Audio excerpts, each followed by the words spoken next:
Pernah nggak lo jual diri lo terus fail? Sore, gue malu-malu. Klien gue mengatakan gue mau pakai lo, tapi bosnya nggak mau pakai gue. Kenapa? Karena gue nggak bisa melihat lo online. Kalau orang kreatif itu kayak seniman juga kan. Kalau seniman kan karya gue udah bagus. Karya gue udah bicara nih, gitu. Kan. Don't forget, ada 1 juta karya lagi juga lagi speaking at the same time. Dan gimana supaya karya lo dari itu semua Speaks louder. atau malah speaks to the right person. Lo tuh punya framework MSSS, Mission, Stake, Standard, Steps. Ini sebenarnya berangkat dari banyak banget bisnis tuh gagal karena miskom. And I think kalau lo bisa melakukan ini, you will feel ternyata sekarang gue nggak lupa lagi, gue nggak miskom lagi ya.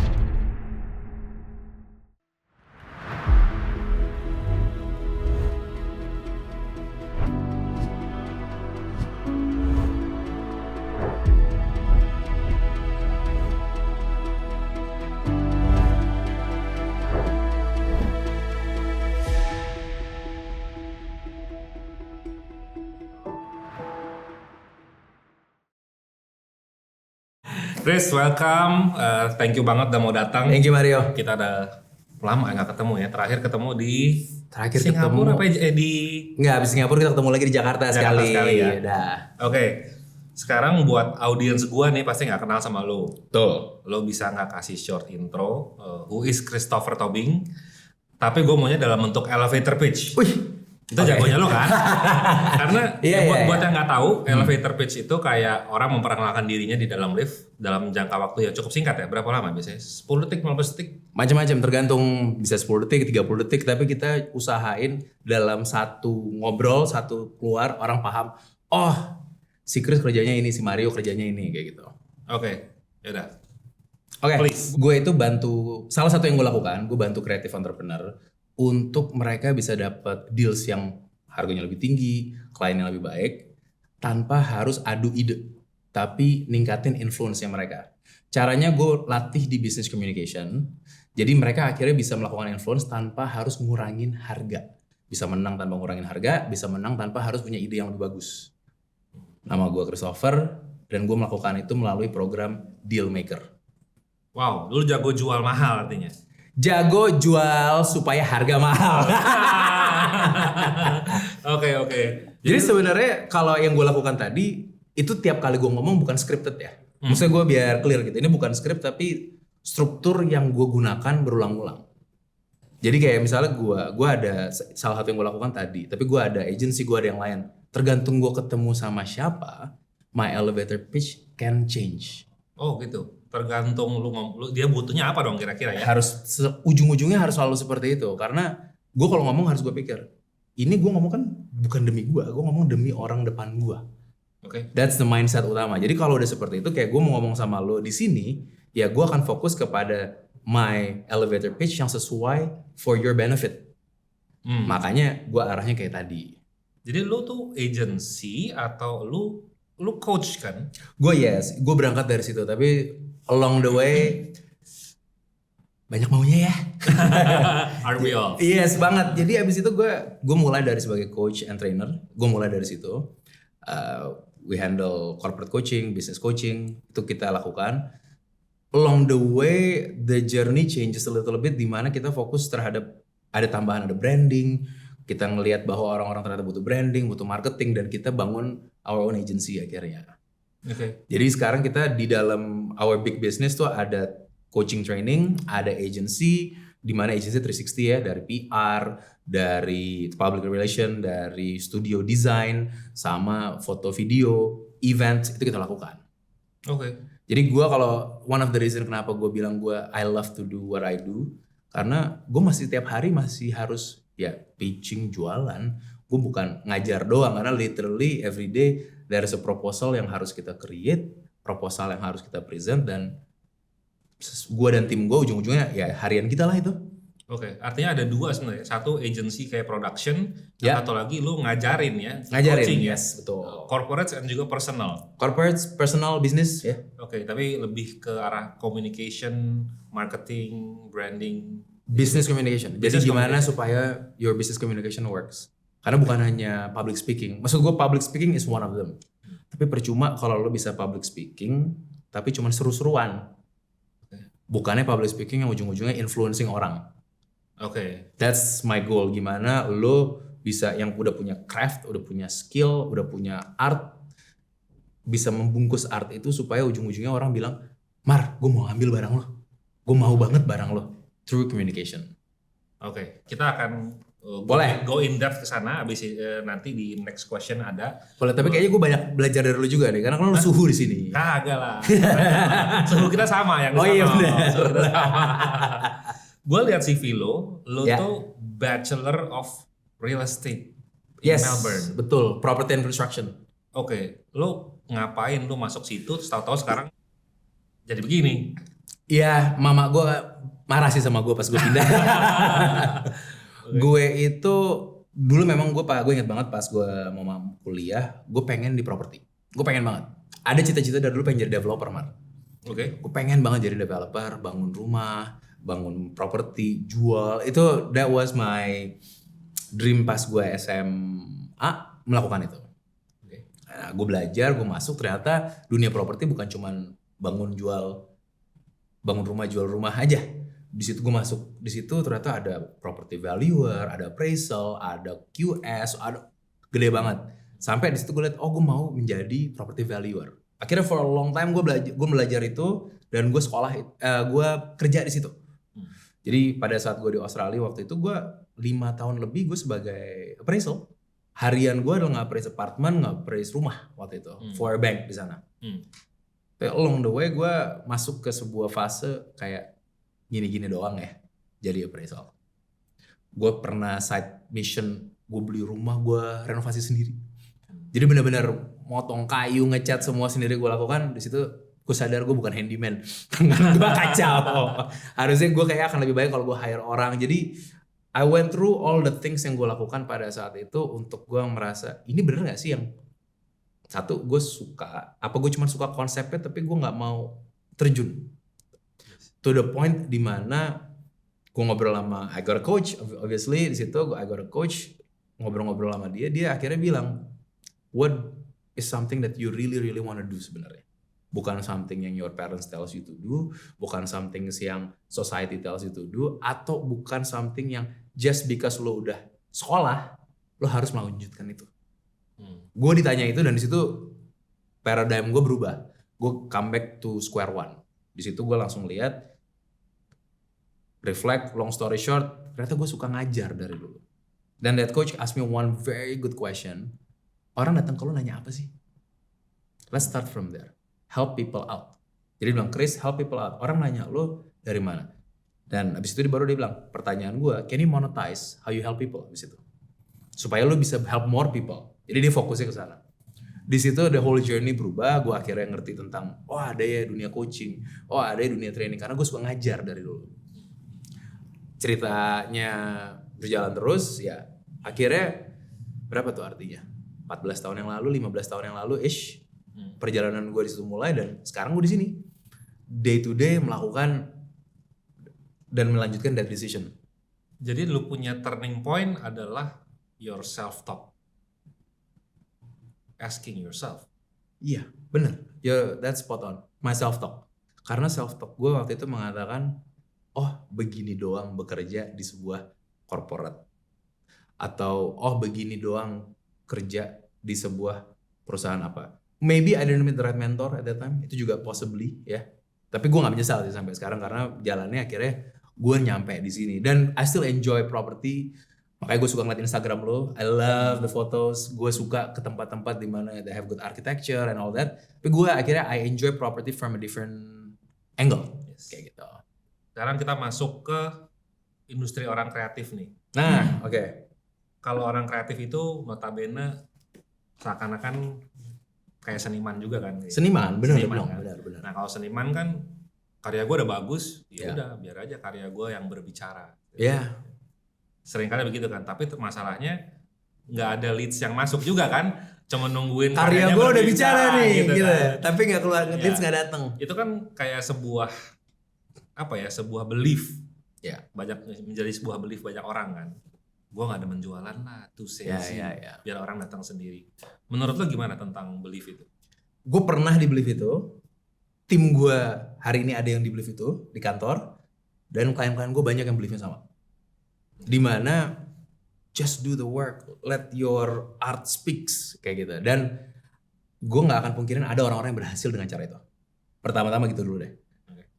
Orang-orang itu berhasil, tapi apakah semua orang berhasil dengan cara itu? Enggak.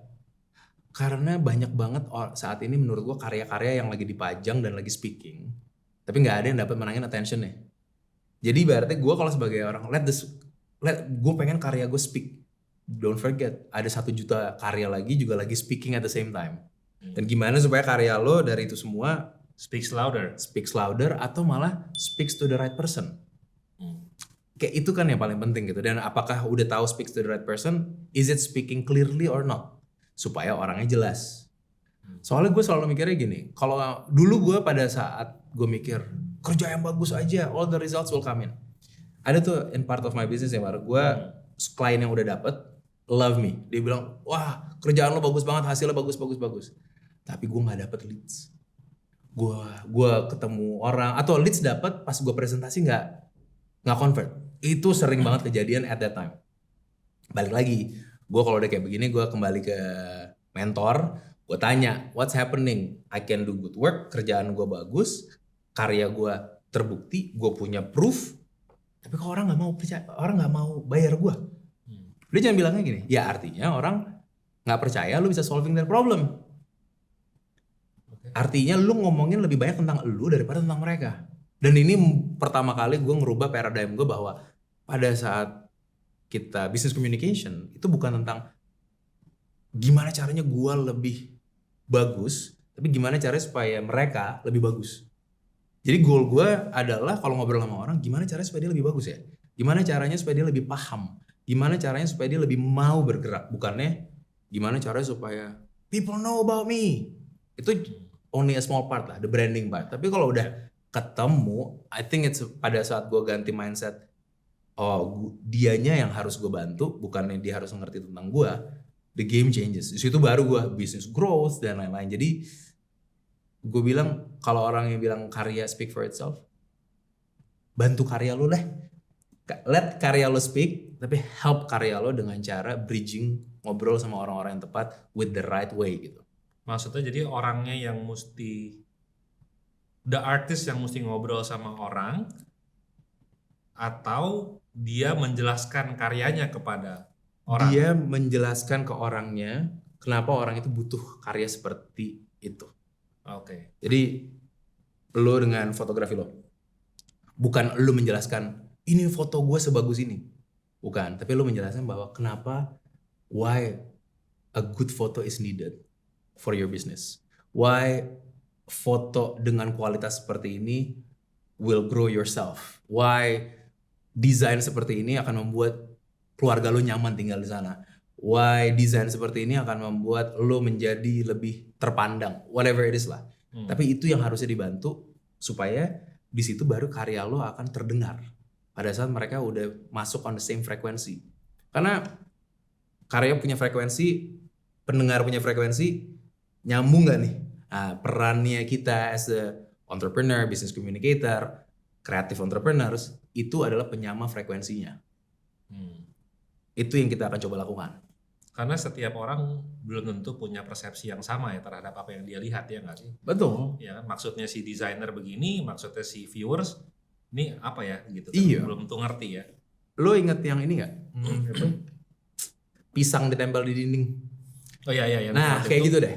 Pisang ditempel di dinding. For some people itu kayak what the? Gila lo. Pisang ditempel di dinding jadi art. Tapi ada yang beli millions, berapa ratus ribu dolar atau millions of dollars. Yeah.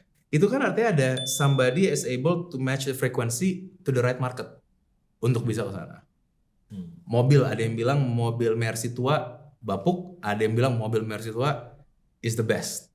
Itu balik lagi, lu bisa menyamakan frekuensi atau enggak. And that's the beauty menurut gua for us as creative entrepreneurs. Jangan sampai karya kita udah ngomong tapi ngomong di frekuensi yang salah. Nggak ketemu sama orang yang tepat. Itu gunanya kita. Ya, itu kan kayak beda target market jadinya. Betul, kan. Betul. Oke. Nah lalu lanjutannya adalah orang Indonesia itu kan kayak ada unspoken culture tuh yang mesti ya down to earth lah, jangan humble lah. Jadi orang tuh harus humble gitu kan. Jadi gimana caranya tuh kalau untuk menjual ide kita tanpa kelihatan sombong gitu kan. Soalnya biasanya kalau presentasi, kita gini kita terhebat gitu kan. sombong banget. Tapi kalau kita kayak turun level gitu kan, jadi kayaknya nggak kejual idenya, benar nggak? Benar. Nah sekarang menurut lo middle groundnya bagaimana nih? Apakah memang harus nggak sombong mah it's a perception kan? Maybe. Iya, kayaknya ini udah lebih kepada kalau ngomongin sombong apa enggak, it's your own mindset deh ya. Karena menurut gue sombong adalah intensi. Intensi gue pengen lebih baik dari yang lain, itu sombong. Ini barangnya bisa sama nih. Misalnya kita menang, you're an award winning firm gitu deh. Kalau datang mengatakan kita yang terbaik, lihat aja kita udah menang kok, sombong. Oke. Tapi kalau mau mengatakan, kita udah punya all the proof, sampai kemarin award dari Singapura juga datang dan memberikan kita award ini, that's the proof dimana kita tuh committed to our art. Itu akan berbeda banget. Jadi tergantung intensinya apa. Karena menurut gue hati-hati perbedaan antara bangga sama achievement lo sama sombong dengan achievement lo. Kalau bangga it will give you confidence. Kalau sombong sebenarnya berangkat dari biasanya. Gue harus insecure gitu. Gue harus karena gue insecure gue sombong deh. Tapi kalau kita konten banget, kita malah bisa ngobrol mengatakan iya tahun lalu kita menang 5 award. Itu bukan dengan sombong, it's just realita, fakta. Emang lu jago gitu, kenapa enggak gitu kan. Kita bantu klien kemarin challenging banget projectnya. Dan kalau itu pertama dari intensi, kemudian ngebungkusnya. The way you communicate it, tonality lo, apakah lo ngomongnya kayak gue menang award dong. Itu kan udah pasti jadinya sombong. Tapi kalau mengatakan kita membungkus dengan thank God all of our work di appreciate dan kita mendapatkan award ini. Dan kalau kita project yang sama ini Bu, kalau if you can see, it's very similar with your current condition. Itu berubah. The way it's being packaged. Jadi pertama intensi, yang kedua lu package dengan the right way nggak? The right communication. Nah kadang-kadang kita intensinya baik, tapi komunikasi kita nggak terlatih. Otak udah benar, hati udah benar, mulut nih. Ini yang harus kita latih supaya masuknya benar gitu. Cara ngomongnya ya. Cara ngomongnya yang harus kita latih. Cara ngomong gitu latihan dulu di rumah nggak sih? Iya, gue jawabnya gitu ya deh. Gue harus bilang bukan bakat ya, tapi gue percaya banget it's nurture. Nah, latihan dulu di rumah, bisa latihan karena lu memang di sebuah rumah yang isinya orang-orang seperti itu, jadi lu terbiasa. Atau lu intentional. Intentional, lu tahu gue lacking di mana, gue kurang tegas, gue kurang bisa melakukan small talks, gue kurang bisa melakukan closing, gue kurang bisa melakukan questions. Nah, kalau lu udah tahu lu kurangnya di mana, I think it's a lot easier buat lo latihan. Karena kalau cuma latihan public speaking aja, lo akan nyaman berbicara, tapi belum tentu lo akan nyaman bertanya, lo akan nyaman closing. Jadi Pak Mario, apakah kita jadi deal apa enggak? Itu kan at the end of the day is a question yang harus kita latih secara nyaman. Sampai nyaman menyebut angka. Nah, dan itu menatap juga matanya. Nah, 1 miliar gitu kan. Apakah kita nyaman di situ atau enggak gitu. Salah satu latihan yang gue lakukan kepada klien-klien, dan ini soal gue juga dilatih. Latihan nyebut angka. Jadi literally, produk lo range-nya berapa? Misalnya dibilang 50 juta, 100 juta, 200 juta. Sekarang coba bilang, harga kami mulai dari 300 juta. Harga kami mulai dari 500 juta. Harga kami mulai dari 600 juta. Sampai to the point lo ada deg-degan. Itu lo tahu artinya mindset lo masih keblok di situ. Angka berapa di mana mindset lo keblok, itu yang lo harus sering latihan berulang-ulang, karena jujur it's only a neurological connection antara otak sama mulut yang nggak terbiasa lakukan. Artinya itu sama dong kayak orang lagi mau interview kerja dong. Sama persis. Salary kamu berapa? Nah, saya udah lo gope aja gaji lo lah gitu ya. Bener. Apapun angka lo gue turunin 30% gitu kan. Karena jawabnya nggak yakin, benar nggak? Yakin. Jadi itu part of the latihan. Oke, latihannya tipsnya apa? Latihan di rumah, ngomong sama kaca apa gimana nih? Apa sama bokap gue gitu? Pih minta segini. Kalau latihan gue saranin sekarang ambil handphone. Ya, lo ambil handphone, lo taruh di pojokan lah ya, lo ngeliat. Udah lo videoin lo ngomong. Habis itu jangan lo lihat langsung. Tapi lo play, jangan dilihat videonya. Oke. Lo dengerin dulu. Di situ lo akan bisa langsung ngeliat tonality lo. Oh, suara gue kayak gini. Oh, suara gue cempreng. Oh, suara gue bulet. Oh, suara gue kecepetan ngomongnya. Lo bisa langsung kedengeran seperti apa. Habis selesai dengerin, lo ambil lagi HP lo, mute sekarang. Lo lihat muka lo. Di situ facial expression lo, apakah lo pede, apakah lo punya RBF gitu kan? RBF apa? Resting face. Oke. Gue nggak tahu peraturan di sini kita boleh swearing apa enggak, tapi itu ngaruh banget kan. Kadang-kadang orang mukanya, aduh nih orang kayaknya nggak tertarik ya sama project ini, and you lose the project because muka lo tuh nggak terlatih gitu loh. Nah dari situ, that's the first audit untuk lo bisa improve berikutnya. Oke, jadi kalau minta fee berapa tapi suaranya bergetar kan mana mungkin dapat? Nah, ya kan? Udahlah. Yang ada udah tahu. Oh bisa gue tawar nih. Oke. Terus gue juga pernah denger di salah satu konten lo lah, lo bilang klien itu bukan beli solusi tapi beli rasa aman. Ya. Gue mau mempertanyakan nih, klien beli solusi dong. Sebenarnya dua-duanya sih, dia beli solusi tapi dia juga perlu keamanan kan. Benar. Jadi gue berangkat dari situ karena kita banyak banget lah, yang aku nggak bilang kita, banyak banget orang-orang itu dilatih untuk buat solusi. Dilatih untuk buat solusi. Kita gambar untuk buat jadi solusi, kita foto untuk jadi solusi, kita buat strategic plan untuk jadi solusi, you name it, apapun itu solution based. Tapi kadang-kadang solution itu berangkat dari what we know sebagai the consultant, the artist, the arsitek, apapun itu. Berangkat dari yang kita tahu. Karena kita solusi, gue udah pengalaman gue 30 tahun, pengalaman gue 15 tahun, pengalaman sekolah gue di luar negeri mengatakan solusinya harus seperti ini. Self-centric. Kalau ngomongin tentang keamanannya mereka, artinya kita terpaksa ngejar, kenapa sih lo mau ngambil project ini? Kenapa lo mau bayar di sini? Jadi sebelum you start any conversation about solution, harusnya kita masuk ke conversation about ada pain apa yang lagi lo mau solve dengan lo mau engage sama gua. Kenapa nih? Kalau itu udah bisa kita omongin, solution it's very easy. Tapi kenapa lo mau ngomong sama gua nih? Misalnya ada yang datang ke, gini deh, kita ngomongin arsitek. Ada yang datang, kita disuruh datang ke rumahnya untuk kita ngeliat. Pertanyaan bisa kita mulai dengan, ini rumah udah bagus banget. Apa yang mau diganti lagi sih? Kenapa? Malah kita bisa challenge. Bukan, oh iya good idea. Are you sure? Emang saat ini ganggu ya? Itu kita dapat satu pain. Terus, memang kedepannya keluarga mau menambah. Emang seperti apa? Bayangannya pengen rumahnya, emang rumah yang sekarang gak bisa dipakai untuk menampung 2 anak lagi. Nambah pain lagi. Jadi kita mau building all of those pains, sampai akhirnya oke, kalau kayak gitu, I think we can help you with this. Nah, baru dari situ solusinya itu menjawab perasaan aman. Bukan solusi menjawab brief. Karena hampir semua orang datang dengan brief technical. Bukan brief emosional.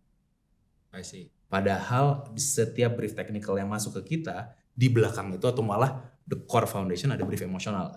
Kita nggak mungkin dong bilang sama arsitek kita, kayak my real problem sebenarnya gue tuh pengen banget bisa begini. Biasanya gue pengen rumah yang minimalis, gue pengen rumah yang bagus, gue pengen rumahnya flow-nya enak. Tapi the emotional part behind all of that, itu gak kena. Padahal the biggest sell harusnya ada di emotionalnya. Jadi aman itu untuk take care of emotional pain, baru solusi itu udah hanya di technical brief gitu. Jadi kalau lo bilang tadi lebih bertanya dari segi emosionalnya, keamanan itu didapatkan dari kesan bahwa oh nih orang ngerti gitu ya, ini orang ngerti urusannya, ini orang tahu kebutuhan gua. Benar. Kayak gampangnya gini deh, lo ke dokter di umur kita ini, Mar. Lo kali lo. Iya gua. kita kalau ke dokter tuh kadang-kadang kita nggak tahu sakit core-nya apa kan. Ya. Tapi dok, ini saya ada sakit di perut begini. Kita bisa batu empedu, bisa ginjal, bisa apa kita nggak tahu. Tapi dokter biasanya bisa bilang apa? Symptom level. Mar, itu sakitnya di kiri bawah, rasanya kayak nusuk-nusuk dan hanya keluar malam bukan? Itu symptoms kan? Bener dok kayak gitu. Oke, saya tahu kamu sakitnya apa, saya kasih obat. Di situ kita langsung percaya.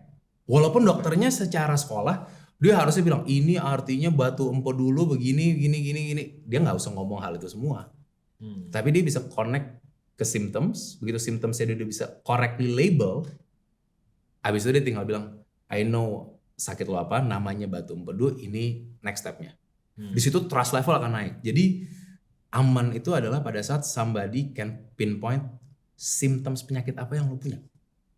Oke. Kalau lu bisa symptoms itu, lu bisa ngobrol tentang symptoms, you're gonna be trusted in so many level. Misalnya ada orang yang punya bad example sama arsitek sebelumnya. Arsitek sebelumnya biasanya suka begini ya. Bener lagi. Iya, arsitek iya. Oke. Kita kalau di kita akan make sure ini gak kejadian. Tapi itu kan symptoms. Atau apapun yang lu bisa pakai lah. Fotografer sebelumnya ngasih filenya setengah-setengah ya, atau fotografer sebelumnya kalau datang cuma bawa tim 2 orang ya pastilah nggak mungkin dapat project seperti ini. Nah apapun itu kita mau bisa membuat symptoms yang mereka rasakan sama, beda sama all of our knowledge gitu. Oke. Karena bahasanya juga beda ya. Kayak gue orang awam, lu ngobrol bahasa arsitek sama gue gila-gilaan pasti gue juga bingung bahasanya apa. Jadi that's balik lagi ke tadi di awal, nyamain frekuensi di situ. Oke. Kalau lu bikin presentasi nih ya ke klien, presentation lu udah emotional based lah gitu ya.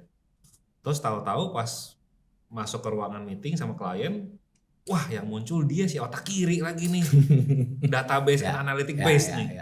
Nah lu gimana lu pivot the presentation nih dari yang jualan emosi, tahu-tahu lu harus data kan? Betul.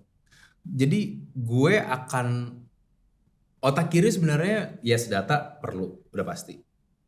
Tapi mereka juga punya emotionnya terhadap objektif, emotionnya terhadap timeline, emotionnya terhadap hal yang otak kiri.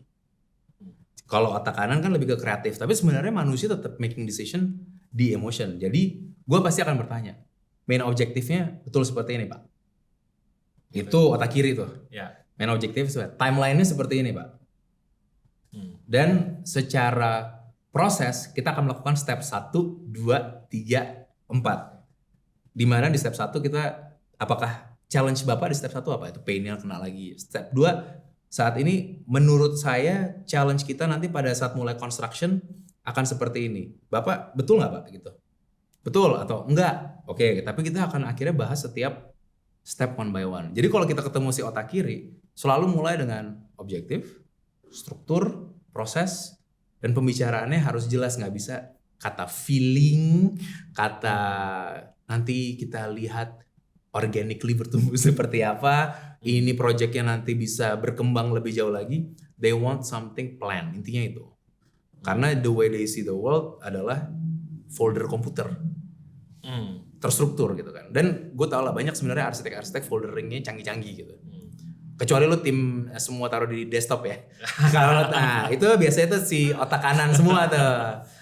Itu kalau kayak gitu ya you have to learn the language of the left brain. Yang kalau lo terlalu left brain, lu terus minta struktural ketemu klien yang kayak aku feelingnya begini begitu, tapi nggak ada kejelasan. Ya you have to learn the language of the right brain. How to spot the left brain atau on the right brain instantly? Kan di ruang meeting lu cepet kan harus kayak arah mana nih nanyanya gimana? Gua denger sih dari how they speak menurut gua. Apakah mereka berbicaranya struktural, step by step, atau mereka akan berbicaranya melalui random. Kalau udah random semua udah pasti otak kanan. Hampir selalu otak kanan. Dan tambahan lagi ya, kalau gue biasanya ngejar satu lagi selain otak kiri otak kanan, gue akan ngambil ini orang typical decision making langsung, apa ini orang yang tipikalnya lebih ke personal. Artinya dibutuhnya results and process, apa dibutuhnya yang human connection. Karena ada orang yang gue hire arsitek ini karena gue nyambung banget sama Mario. Gue maunya sama dia deh. Karena gue nyambung.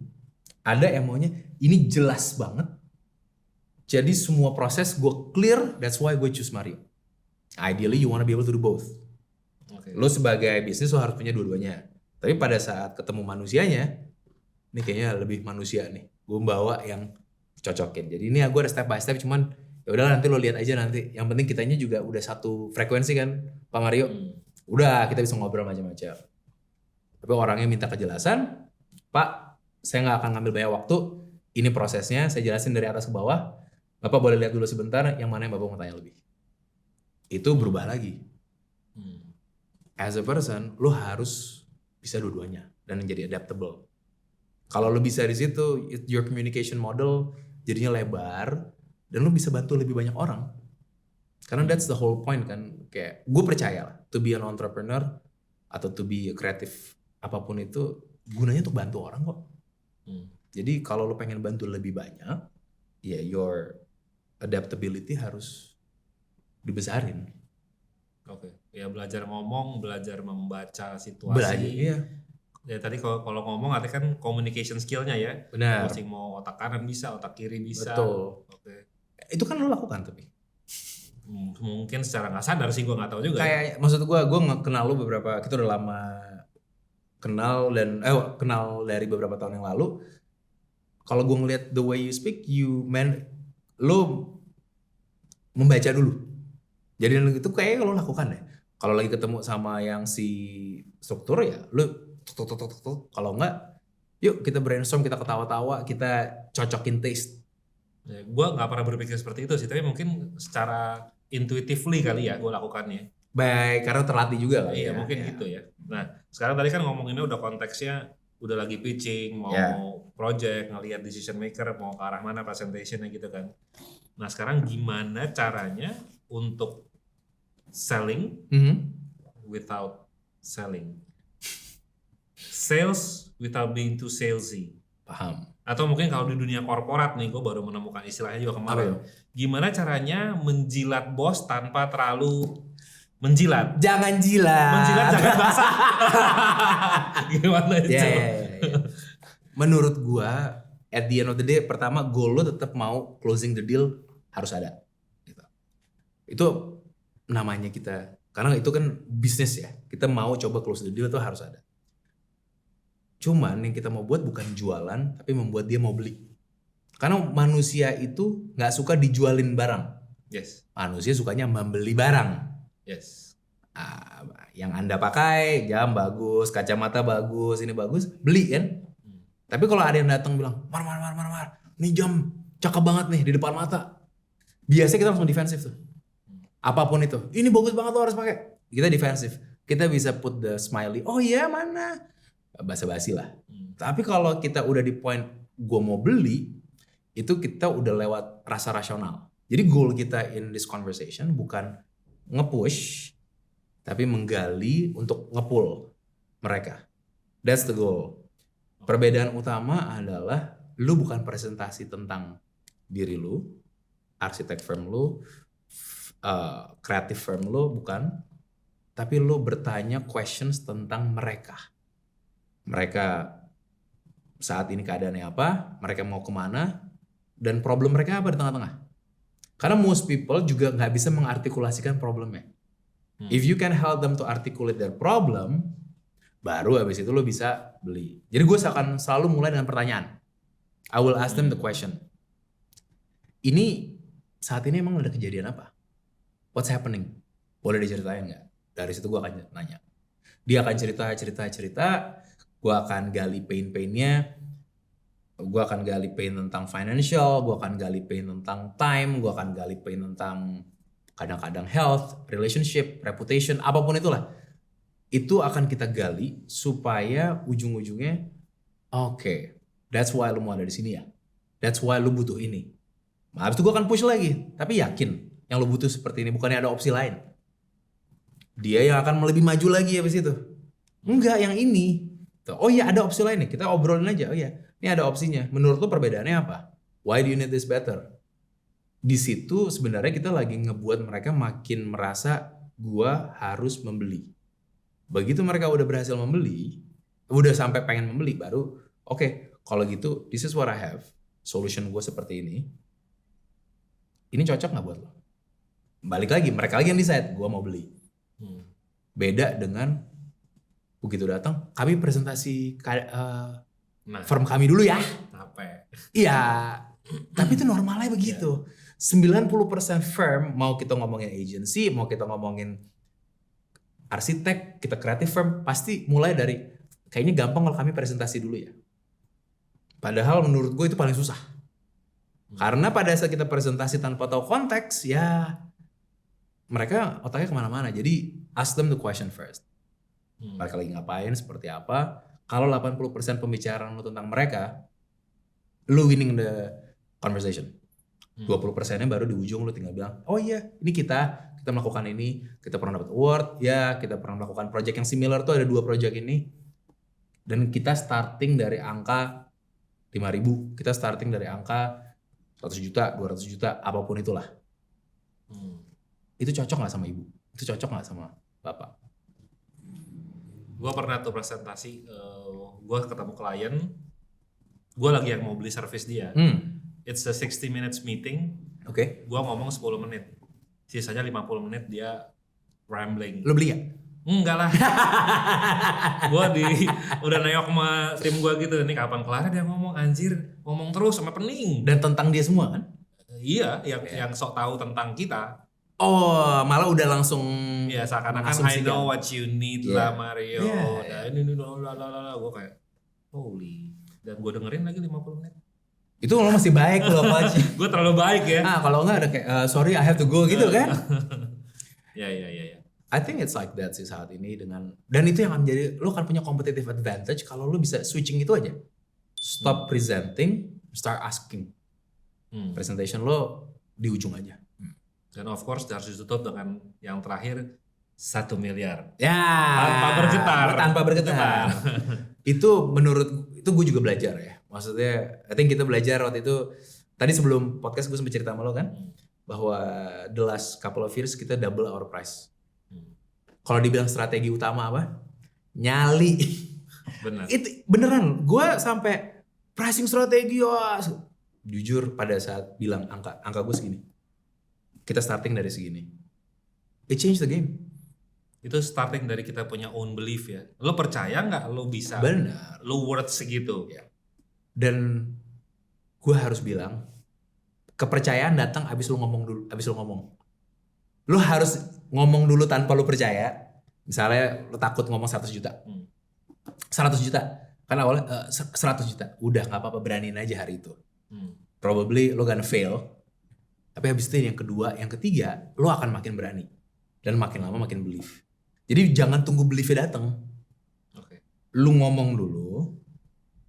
Lo latih ngomongan lo dan sambil lo tahu building the belief. Karena kalau lo nunggu beliefnya datang, ya Pak, kapan beliefnya 20 miliar buat satu desain gitu kan. Tapi kalau lo bilang duluan bisa. Gue tahu satu orang, dia buat stage design. Gue gak usah sebut namanya siapa lah. One of the best in Indonesia gitu. Rate-nya dia adalah 100 juta. Gue pikir, murah dong 100 juta buat the best in Indonesia. Enggak, untuk datang ke meeting dan nge-sketch on the spot sambil dengerin brief. Gue kayak gimana? Jadi dia bilang, oh ya datang kita mau brief meeting, boleh untuk bapak datang meeting itu 100 juta. Nanti pada saat sambil meeting bapak akan dengerin, bapak akan buat sketch di kertas dengan bawa pensil, itu boleh dibawa. Kalau nanti mau lanjut sama project benerannya, lanjut. Itu diomongin. Dan dia ngomongnya dengan tenang, eloquently, semua sampai digabung dengan personal branding, digabung dengan all of the things yang dilakukan, that process membuat dia menjadi the top of mind. Itu menurut gue gila banget sih. That story, itu yang gue ingat-ingat terus setiap kali gue mau naikin level gue lagi. Ada orang meeting dibayar. Kita udah meeting 5 kali belum tentu dibayar dulu kan. Terus di ghosting kayak gitu. Ternyata bisa, dia bilang mau meeting sama gue bayar. Dan artinya dunia itu ada. Kalau kita bisa package ourselves good gitu. Ini ada pertanyaan titipan. Yang nitip dari siapa nih? Dari tim gue. Dari tim gue. Tapi misalnya ini ini relate sih ke Yeah. the whole industry. Our client punya sebuah ide. Oke. Diginiin aja nih gitu kan. Yeah. Atau bisa nggak begini? Kita sebenarnya udah tahu nih, it doesn't work. It doesn't work apa idenya jelek? Ya dua-duanya. Taste jelek atau nggak work gitu? Iya gitu kan. Ya. Gue pun waktu bangun studio ini pernah bilang, diginin aja gimana? Norak loh, gue digituin sama desainernya. Oke. Ya tapi karena kita berteman ya gue terima gitu Benar, kan. Gue benar. terima. Tapi kan kalau real client kan kita nggak bisa begitu kan. Ya. Nah bagaimana nih mau menyampaikan pesan itu supaya dia nggak tersinggung? Untuk mengatakan idenya no, it's not good gitu, Ya. lo do it my way aja gitu kan. Ya, Tapi kalau maksudnya kan kalau ditolak takutnya ntar lo nggak listening ke gue atau ya dianya tersinggung mungkin Ya. gitu kan. Jadi sebelum nolak, kayak gini, yang penting goalnya dulu. Goalnya adalah supaya the better idea wins. Itu dulu kan. Jadi kita clarify dulu goal dari conversation ini bukan saying no. Goal dari conversation ini the better idea atau the best idea wins. Itu dulu. Jadi pada saat dia datang dengan ide itu, dan ini kita asumsi orang awam yang nggak ngerti industri sebenarnya kan. Ya. Kayak gue ngasih advice ke arsitek gue, kayak bagus begini deh. Nah, lu dari ide itu biasanya ada alasan. Nah, lu daripada adu di ide duluan, ini nggak bagus. Lu mau adu alasannya duluan, ini alasan make sense apa enggak? Jadi jadi misalnya dia bilang apa ya, idenya bagus pakai warna kuning neon. Misalnya kayak gitu dia bilang, bagus pakai warna kuning neon nih di sini. Kayaknya bisa kita pakai ini ya. Kita mau nanya malahan, kuning neon ya Pak? Bapak pakai kuning neonnya mau buat apa Pak? Kenapa pakai kuning neon? Apapun alasannya itu, that's your argument. Lo akan lebih baik beradu di why daripada beradu di how. Karena how bisa diganti terus-terusan kan. Jadi pertama, escalate your conversation bukan di level how, tapi di level why. Kalau lo bisa menang the argument di sana, selesai. Karena kita butuh warna yang membuat perasaan aman, damai, sejahtera. Jangan kuning neon ya Pak. Kita balik lagi kepada warna pastel kita misalnya. That's how you want to tackle that conversation satu. Yang kedua, lu bisa juga mengasih tahu tentang kalau gue percaya with honesty soalnya ya, daripada saying yes aja. Jadi honesty-nya adalah resiko. Kalau secara teknis possible Pak. Realistic speaking, apakah kita akan dapat goalnya dengan melakukan itu? Enggak menurut saya. Jadi ini bisa dilakukan, tapi apakah efeknya sesuai sama yang kita plan? I don't think so karena alasannya begini. Saya mau double check nih, this is your project soalnya Pak. Alasannya masih sama nggak? Kalau alasannya berubah, let's go. Tapi kalau enggak, I strongly suggest untuk kita nggak melakukan ini. Decisionnya ada balik di dia. Jadi kalau buatku, apa ya bilangnya? Mereka tuh nggak ngerti idenya. Bisa-bisa tuh asbun. Bisa-bisa dia ngeliat Instagram post apa. Bisa-bisa dia denger orang bilang apa, terus mereka langsung, kayaknya ini seru deh. Kita breakdown idea itu menjadi alasan, menjadi konsekuensi, menjadi proses, baru kita sebut. Atau konsekuensinya ini akan nambah waktu 4 bulan lagi. Karena nih barang inden untuk dapat kejadian. Itu risk yang kita willing to take nggak? Dari situlah baru mereka bisa make that decision. Nah kalau ujung-ujungnya tetap mau, I will take that risk, I will do that. Gue akan balik as a value, as an architect, a photographer, videographer, agency. Itu sesuai values lo nggak mengerjakan bagian tersebut. Kayak kita nggak bisa melakukan training kepada klien rokok misalnya. Mau alasannya sehumble apa, maupun alasannya demi mereka orang-orang ini dan lain-lain, gue akan dengan mengatakan we have a policy untuk nggak bisa melakukan hal ini. Why? Itu personal aja. Okay. Personally gue nggak ngambil project dari perusahaan rokok. Lu against rokok soalnya? Gue bukannya against rokok segitunya, tapi ya gini ya, put it that way lah, gue against rokok. Cuman gue bukan mengkampanyekan. Jadi kayak gue nggak support bisnis rokok dengan training. Jadi gue gak ngajarin mereka pitching maksud gue.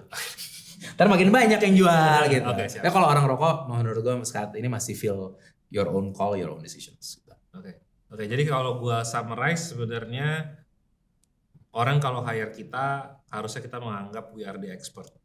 Betul. Jadi harusnya kita yang bisa advice mereka karena kan tadi kalau bertanya why-nya kenapa sih kalau Ya. lu maunya warna kuning, why-nya begini, ya udah kuningnya gue belokin deh, kuningnya begini boleh nggak, kuningnya begitu nggak, Ya. atau kuningnya gue taruh di tempat yang nggak kelihatan boleh nggak, ya kan negotiation gitu ya. Benar. Kita taruh, kalau apalagi kalau udah veto gitu kan, maunya Harus, pokoknya ya, mesti kuning, mama mertua gue maunya begitu. Nah, Kan kalau udah mama mertua, hamba angkat tangan. Nggak ada influence skill yang menang sama mama mertua kalau itu. ya artinya kan abis itu kan lo bilang yang terakhir adalah kembali ke values kita. Ya. Kalau akhirnya nggak bisa, artinya mundur dari project. Kalau lo maunya begitu, gue nyerah deh. Dan nggak Itu apa-apa. bukan gue. Gitu. Betul. Jangan ngejual diri segitunya juga menurut gue ya. Yang balik lagi ke cerita yang klien rokok. Gue kemarin ditawarin 75 training buat perusahaan rokok. Wow. Dengan penuh tarik nafas dalam-dalam mengatakan kami tidak bisa. Gue ter-challenge. Gue belak-belakan, gue ter-challenge. Tapi itu sebuah values yang gue udah buat dari dulu. Ya kalau gue compromise, ya guanya yang berubah kan artinya. Jadi gue kayak, nggak, I'll stick with that values. Gitu. Oke. Terus lu juga lu tuh punya framework yang lu campaignin tuh MSS. MSSS. MSSS 3 ya? S3. Ya lu jelasin lah apa itu. Jadi ini sebenarnya berangkat dari banyak banget bisnis tuh gagal karena miskom. Betul. Internally, lu dengan tim lo, ke klien, itu a lot of business failures bisa-bisa bukan karena strateginya, tapi karena miskom. Akhirnya kita coba membuat orang-orang supaya miskomnya turun nih, pakai rumus ini, yaitu MSSS. Mission, Stake, Standard, Steps. Jadi kalau kita lagi mau ngasih instruksi, ini sebenarnya ideally dipakai pada saat kita lagi directing atau kita lagi mau ngasih instruction kepada vendor, kepada kontraktor, itu kita mau ngasih tahu. Missionnya dulu. Missionnya ini harus bisa selesai dengan quality. Missionnya kita ingin membangun rumah di Kelapa Gading. Ya, membangun rumah Kelapa Gading buat Pak Mario. Stake-nya. Stake itu adalah risiko. Kalau ini nggak kejadian apa? Ini harus kejadian karena Pak Mario itu dikenal sama semua arsitek se-Indonesia. Ya gitu kan. Jadi kalau ini nggak jalan, resikonya buat kita as a firm bahaya nih. Karena dia adalah orang yang bisa bantu kita sebenarnya. Nah di situ reason to do it naik. Jadi mission tuh supaya clear arah kemana. Stake ini membuat bener nih. Kalau ini sukses, ini akan bagus banget. Kalau ini gagal, ini resikonya tinggi. Yang dipertaruhkan. Yang dipertaruhkan, itu stake-nya. Standar, minimum quality-nya. Kamu ingat project kita yang tahun lalu di Peak, dan satu lagi project kita yang bulan lalu di Pondok Indah, itu minimum quality-nya seperti itu. Standarnya kita harus clear. Banyak orang kalau ngasih project atau ngasih instruction nggak ada standar nih. Tolong buat yang bagus. Gimana yang bagus gitu kan. Saya mau yang bagus tapi homey dan profesional at the same time anak-anak bisa happy.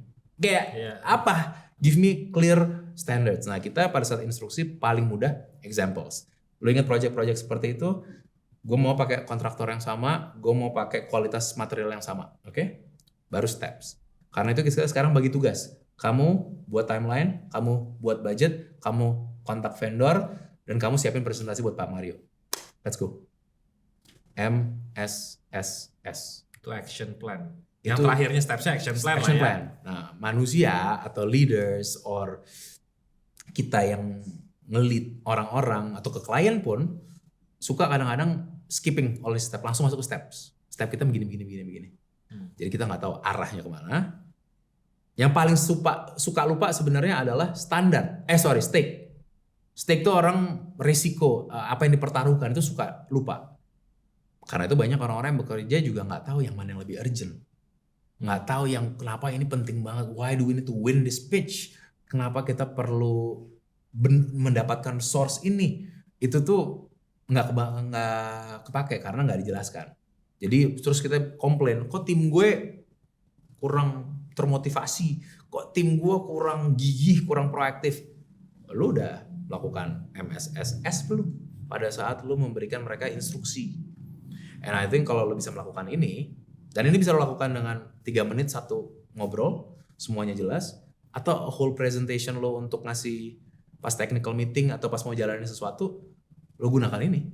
Kita part missionnya dulu dijelaskan, buat part stake-nya dikasih tahu, standarnya supaya orang ngerti bentuknya akan seperti apa, kualitasnya, baru steps-nya how to do it kayak apa. Jadi this framework you can use it in many places. Wow. Keren kali. Semoga berguna ya. Yang penting itu bukan keren ya, tapi kalau dipakai gue happy banget gitu. Yang penting actionnya kan. Action ya. Jangan cuma tahu doang. Jangan. Kalau ngumpul-ngumpulin doang, nontonnya seru gitu.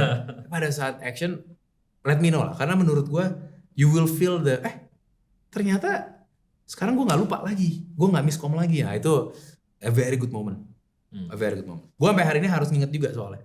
Karena namanya manusia ya. Kadang-kadang kita terlalu terlena mengasumsi tim gue udah ngerti gue 100%. Okay. Gue lewatin. Nah itu yang gue harus ingat bahwa nggak boleh gue asumsi dia ngerti semuanya. Ya, jadi musuhnya assumption. Yes, banget. Klien kayak gitu harusnya tahu dong. Vendor gitu harusnya tahu dong. Nah itu udah resiko langsung nambah tuh, resiko miskom. If you wanna limit your risk, lakukan MSSS. Kalau orang kreatif itu bukan orang kreatif lah ya, ini Apa? Ini lebih in general project lah. Ya. General project itu kita kan seringkali harus bekerja tanpa bisa tahu resultnya dulu di ujung. Misalnya it's a marketing campaign, kita bikin sebuah iklan, syuting, atau kita bikin rumah. Yakin nggak itu kontennya bakal viral? Marketingnya bakal berhasil nggak? Atau rumahnya yakin tuh kalau desainnya begitu bakalan adem? Ya itu kan kita tidak bisa promise kan. Betul. Tapi sebenarnya itu yang gue sering dengar juga dari teman-teman gue yang masih bekerja di firm, terutama di marketing kan. Mereka bikin campaign gitu, bosnya tanya, lo buang duit segitu banyak buat bikin event-event segala, terus nanti ROI-nya apa? Kan nggak bisa convert on-site kan. Betul. Namanya marketing bikin event, emang mau langsung sales kayak jual barang kan nggak bisa kan. Kalau sama agensi kami bisa Pak. Tiba-tiba jualan. Tapi gue ngerti maksud lo. Ya gitu kan, jadi pertanyaannya adalah how do we convince our boss or how do we convince our client untuk promising something yang kita nggak bisa ukur dari sekarang nih hasilnya. Jadi gue juga balik lagi nih ke honesty lagi. Don't lie with a promise. Jadi kalau bilang pasti bisa, to the point dimana now kalau lo ngelihat banyak banget orang-orang yang promising any financial advice dan lain-lain kan semuanya selalu ada disclaimer tuh. Karena mereka sendiri juga ngasih tahu bahwa ya gue nggak bisa guarantee apa-apa karena X factor tuh banyak banget di dalam any project lah. Kayak rumahnya bakal adem, El Nino ya mau dateng ya. Mau lo buat seadem-ademnya nih ya dateng satu dunia mau panas nih 6 bulan ke depan gitu. Jadi yang kita harus clear kalau ada orang bertanya, garantinya apa? Lo bisa janji apa sama gue? Mereka bukan bertanya dari kita. Mereka punya mereka minta adalah tenangin gue dong, gue lagi gak yakin sama keputusan ini. Make me safe. That's the real question. Make me safe. Bukannya coba lo kasih tahu all the proof. Nah, ngeyakinin orang, proof is one way atau promise is one way. Tapi there are other ways juga. Misalnya, kita compare resiko mereka take this action. Itu kan ada resiko nih. Artinya mau ambil gambar sama gue atau foto sama gue, ada resiko dong. Gue nggak tahu nih gue nggak tahu nih fotonya bakal bagus apa enggak. Gue udah ngeliat porto lo bagus. Tapi properti gue nggak seperti yang lain-lain. Jadi dia promise-nya apa bakal bagus gitu. Atau bener-bener bakal bisa kepake. Daripada lo, karena kita pakai alatnya ini. Itu kan lo ngadu di spek lagi gitu. Ngadu di tiny details lah. Yang dimana untuk orang yang nggak ngerti juga apakah itu akan memberikan ketenangan batin? Ya enggak. You want to challenge that adalah kalau lo nggak melakukan apa-apa hari ini, resikonya lebih tinggi. Malah dibalik jadinya. Itu arah pembicaraannya. Caranya satu bisa bertanya. Kalau orangnya direct kayak gitu, Pak, to be frank saya nggak tahu apakah ini from our experience this works. Itu satu kita bisa bilang. From our experience ini jalan. Yang saya mau tahu juga, ini resikonya kalau Bapak nggak melakukan apa-apa saat ini, itu apa Pak? Lebih tinggi nggak sekarang itu dulu? Kalau resikonya di situ ya let's have the conversation. Tapi kalau resiko lu nggak ngapa-ngapain lebih tinggi, this is the better option. Karena ujung-ujungnya diam punya resiko, nggak ngambil decision punya resiko. Apakah lu bisa membuat conversation yang mana yang resikonya lebih rendah atau yang mana outcome-nya lebih tinggi? Nah, gue akan selalu, itu satu cara yang menurut gue udah berkali-kali. Tapi pertanyaan gue nggak langsung, kalau Bapak diam, resikonya apa? Maksud gue, a lot of coaches ngajarin itu, tapi buat gue realitanya kayaknya kalau di meeting room nggak mungkin gue belak-belakan seperti itu kan. Paling gue tanyanya gini, ini bisa kita buat lebih aman lagi dan lain-lain, tapi it's gonna cost more money Pak. It's gonna cost more time. Nah saya challenge-nya, kalau kita nggak mulai secepat, kalau kita nggak mulai sesuai timeline, di Bapak keadaannya nanti bakal gimana Pak? Boleh nggak dikasih tahu dulu? Nah ya itu yang kita pengen gali lagi. Kedua, ini Bapak bertanya tentang resiko ini sebenarnya, is there anyone yang harus tahu tentang hal ini lagi? Kadang-kadang dia yang harus convince satu orang lagi kan? Ibu bilang saya tanya Bapak. Bapaknya bilang saya tanya ibu gitu kan, atau saya tanya mami. There's a lot of things. Kita pengen tahu si mami sukanya apa. Kalau buat mami risikonya apa sih? Mami pengennya apa? Itu yang pengen kita bicarain. Jadi deg-degan gue untuk nggak ngambil atau pengen guarantee ini sebenarnya apakah buat diri sendiri, apakah buat orang lain? Kalau buat orang lain, let's talk about that person. Daripada let's talk about this fear, karena fear-nya artinya di orang lain yang dia harus sampaikan nanti. Tapi kalau risikonya di diri sendiri, kalau lo nggak gerak, lebih bahaya nggak sih? Nah itu yang kalau lo udah bisa ngomong itu, biasanya the guarantee conversation nggak perlu. Kalau bener-bener diminta guarantee, I suggest, dan lo nggak bisa ngasih guarantee, bilang aja. Kita nggak pernah ngasih guarantee apa-apa karena, tapi bisa kita nggak pernah ngasih guarantee sebagai outcome. But what I can tell you adalah kita will do it this way dan kita akan bekerja terus-terusan sama Bapak sampai kita mendapatkan outcome yang Bapak mau. Itu juga artinya kita jualan prosesnya. Bukan revisi seumur hidup dong. Kan ada harganya tiap revisi.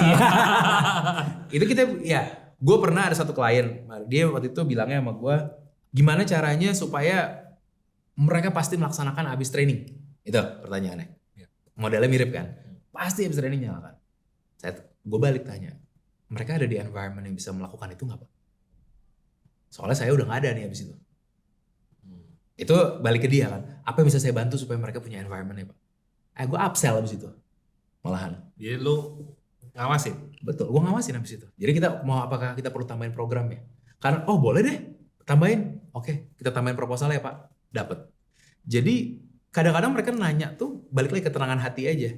Ketenangan hati perlu ada yang ngawasin. Oke, kalau kita mau lakukan, apakah akan aman dan lain-lain? Kalau mau lebih aman sebenarnya kita bisa naikin quality dari, kok aman, tadi dingin ya. Kita bisa naikin quality dari AC, tanaman, kita langsung build. Kita jadi nggak pakai tanaman yang dari kecil langsung yang udah gede-gede aja kita langsung pasang Pak.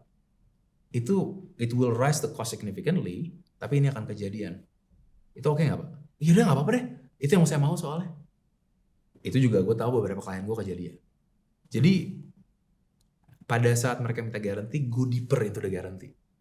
Go deeper into that fear-nya mereka. Daripada kita mendefense proposal kita dengan proof apa segala macam, go deeper aja. Kenapa lo butuh gue guarantee ini?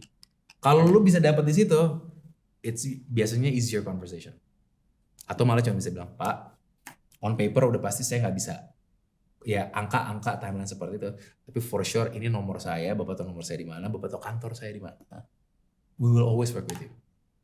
Kadang-kadang kata-kata seperti itu malah lebih, oke, thank you ya, I take your word Mario, saya jalanin. Bisa banget seperti itu. Kalau dia orangnya human based. Oke. Jadi sebenarnya memang kembali lagi lebih banyak bertanya ya, tanya lagi. Minta garansi, kenapa lu butuh garansi? Betul. Ya. Dan itu yang apa ya, my belief system tentang bertanya tuh, if you can master questions, you'll get the right answers. Betul. Jadi itu yang mau lo master in this whole process. Belajar bertanya. Belajar bertanya. Jangan nggak enakan. Ya nggak enakan. nggak ada di sini kan. Ada gak enakan tuh, it's very self-centered sebenarnya. Iya. Takutnya ntar dia tersinggung. Takutnya. Mending tanya dulu. Hmm. Abis itu tersinggung gue belajar deh jadinya. Kalau yang gini jangan ditanya Iya. gitu kan. Di tengah-tengah presentation, your clients mulai kehilangan fokus. Akhirnya dia main handphone kayak, atau dia mulai ngobrol gitu kan. Atau mungkin lu pernah gak sih lagi coaching gitu terus ruangannya mulai ada satu meja yang ribut sendiri gitu? Ada lah, namanya attention kan. Ya itu bagaimana lu bisa get that attention back, atau apakah ada problem dengan presentation lo sebenarnya? Pertama, problem mungkin ada. Gua bisa bilang seperti itu. Problem mungkin ada. Tapi don't make it all about you. Karena kita nggak tahu attention mereka hilang karena apa. Kalau kita ngeliat any presentation tuh ibaratnya orang attention naik turun. Itu seperti itu. Malah cenderungnya kalau kita nggak melakukan a bad presentation, attention tinggi di awal, turun sampai ujung, di atas, di terakhir naik lagi. Jadi bentuknya kayak U gitu. Kesimpulannya apa gitu ya? Kesimpulannya apa? Tapi di tengah-tengah tuh semuanya turun, cuma ntar naik lagi. Nah, a good presentation bukannya high attention terus. Tapi mereka udah turun, kita tarik ke atas lagi. Turun, ke atas lagi. Turun, ke atas lagi. Karena manusia udah pasti attention makin lama makin turun. Ibaratnya nih, yang lagi nonton sama kita. Misalnya udah nonton sampai menit ini, artinya kita berhasil menaikkan mereka secara attentionnya. Apakah karena topiknya, apakah karena editingnya, apakah karena packagingnya, ataukah karena it's very relevant to me gitu. Itu mereka akhirnya nambah attention. Yang pertama, jangan blame yourself kalau mereka main HP dulu. Kalau lo lagi presentasi, karena biasanya langsung, aduh gue kenapa, gue salah apa? Ya lo yang ada malah lose your focus. Karena that presentation bukan tentang lo, tapi tentang mereka. Jadi pertanyaannya kalau ke diri sendiri, kalau mereka lagi ngeliat HP atau apa, oh gimana gue menarik mereka lagi? Handphone gue selalu, kalau ada yang nelpon, gue malah bilang, kita mau pause sebentar pak, silakan ambil dulu. Daripada mereka, oh enggak, sambil lanjut misalnya. Sambil lanjut, artinya gue shift my presentation kepada orang berikutnya. Tapi gue tahu begitu dia kembali, gue harus recap. Supaya dia, misalnya itu penting, bagiannya penting ya. Yang kedua, kalau mereka di posisi low attention, panggil nama. Pada sebut nama. Nama kita itu paling harum. Paling suara paling merdu adalah nama kita sendiri. Mario. Wah. Mau ada manggil Mario dimanapun lo pasti nengok kan. Jadi lo lagi kayak gini, jangan itu yang kita lakukan Pak Mario. Oh iya bener. Pasti naik itu muka. Bukan, aduh gimana ya dia. Tapi kalau big boss enggak dong. Tetap aja bisa sebut. CEO panggil. Panggil nama, tapi pakai sopan loh gitu. Jadi misalnya lo lagi bilang timeline lah, lagi bagian timeline. Karena itu Pak Mario, timeline kita akan seperti ini. Jadi daripada cuma bilang karena itu timeline-nya seperti ini, dia lagi enggak itu karena itu timeline-nya Pak Mario sesuai yang Bapak pengenin, timeline-nya seperti ini. Itu mengundang sebenarnya supaya orang-orang tertentu kembali kepada attention-nya mereka, kembali kepada the right things dalam ruangan itu. Nah, satu lagi adalah pada saat presentasi jangan you have to have tonality. Lo nggak boleh flat. Lo nggak boleh terlalu sama terus atau terlalu menggebu-gebu all the way. Lo pernah ketemu orang yang kalau presentasi sangat passionate banget nggak? Yang selesai kayak, aduh gue capek banget dengerin dia. Itu juga nggak boleh. Gitu. You want to play, ada yang menggebu-gebu, ada yang kayak, menurut Bapak gimana? Calm, ada juga yang kita step by step structure. Jadi, if you can have variety di presentasi lo, attention lo pasti akan naik. Sebut nama, variety di attention, dan mungkin tambahan terakhir ya, adalah lo gak tahu dia lagi ditelepon siapa, tiba-tiba anaknya bilang, "Pah, aku abis jatuh, tangan gue patah." Ya gue jadi dia juga pasti gak akan konsen. Jadi maksud gue, don't be too hard on yourself. Tapi improve for the next one aja. Improve for the next one. Meeting satu ruangan isi 10 orang, mau manggil nama, namanya siapa lagi? Oh, gue ada taktiknya tuh. Kalau gue meeting seperti ini, misalnya gue akan gambar meja ini, gue akan gambar persegi panjang, terus gue akan kasih titik. Titik ini Mario, titik ini Christopher. Terus misalnya ada 10, gue ada 10 titik. Setiap titik gue kasih namanya. Oh seriusan lu udah namain? Gue kalau lagi live meeting gue pasti taruh di depan gue. Jadi supaya dulu kan pakai business card ya. Orang-orang business card itu taruh depan gitu. Hari gini udah banyak nggak pakai nih. Yeah. Jadi gue gambar. Pada saat perkenalan gue tulis dulu. Karena gue lupa, gue tuh orangnya akan lupa. Lupa lah itu orang ketemu orang segitu baru sekali 10 orang gitu dikenalin mana bisa ingat. Gue pakai, terus habis itu pada saat gue lagi mau ngobrol, gue kadang-kadang ngecek Pak siapa, Bu siapa, gue cek. Tapi lo gambar sesuai mejanya, lo kasih titik, orangnya duduknya di mana, lo kasih nama. Dan namanya gak usah nama lengkapnya yang ada bingung lu, yang lo mau panggil dia sebagai apa gitu. Itu menurut itu gue lakukan dari 8 tahun yang lalu dan it helps me significantly di meeting-meeting. Hanya karena gue bisa manggil nama-nama mereka. Kalau di Zoom mah gampang, ada namanya. Zoom ada namanya. Iya. Enak. Tapi meeting offline tuh, siapa tadi ya? Aduh. Kalau benar-benar lupa tanya. Bu, maaf tadi saya keskip nama ibu. Nama ibu tadi siapa? Abis itu lu tulis. Menurut gue nggak apa-apa. Karena itu malah ngasih tahu I want to know your name. Itu ngasih tahu lo benar-benar peduli sama dia. Gue tahu painnya fotografer wedding nih, lagi foto keluarga besar. Wah. 20 orang.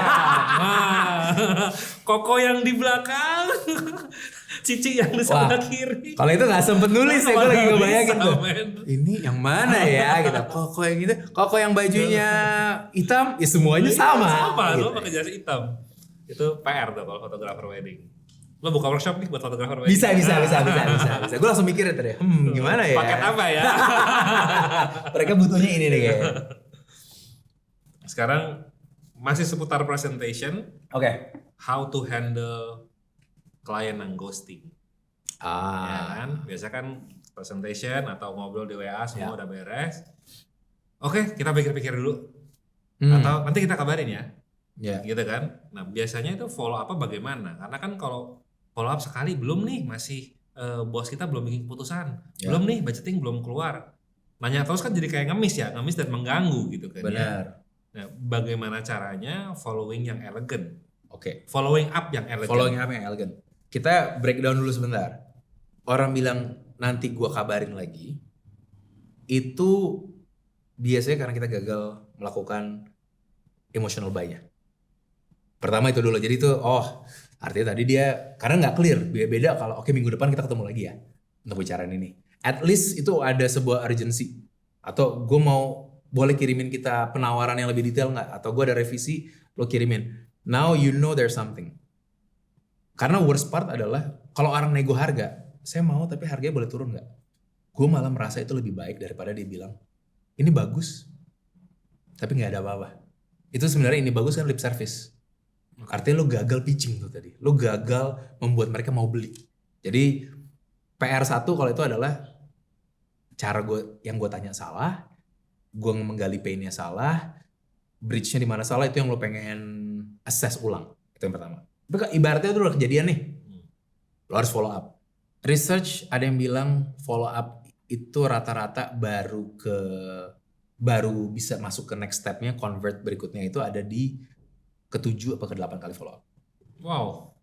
Nah, jadi pertama secara struktural apa-apa follow up terus-terusan. Sekarang elegannya. Elegannya itu gimana? Elegan kita ngerti lagi orang merasa di follow up di ghosting karena memang satu, dia belum ada apa-apa.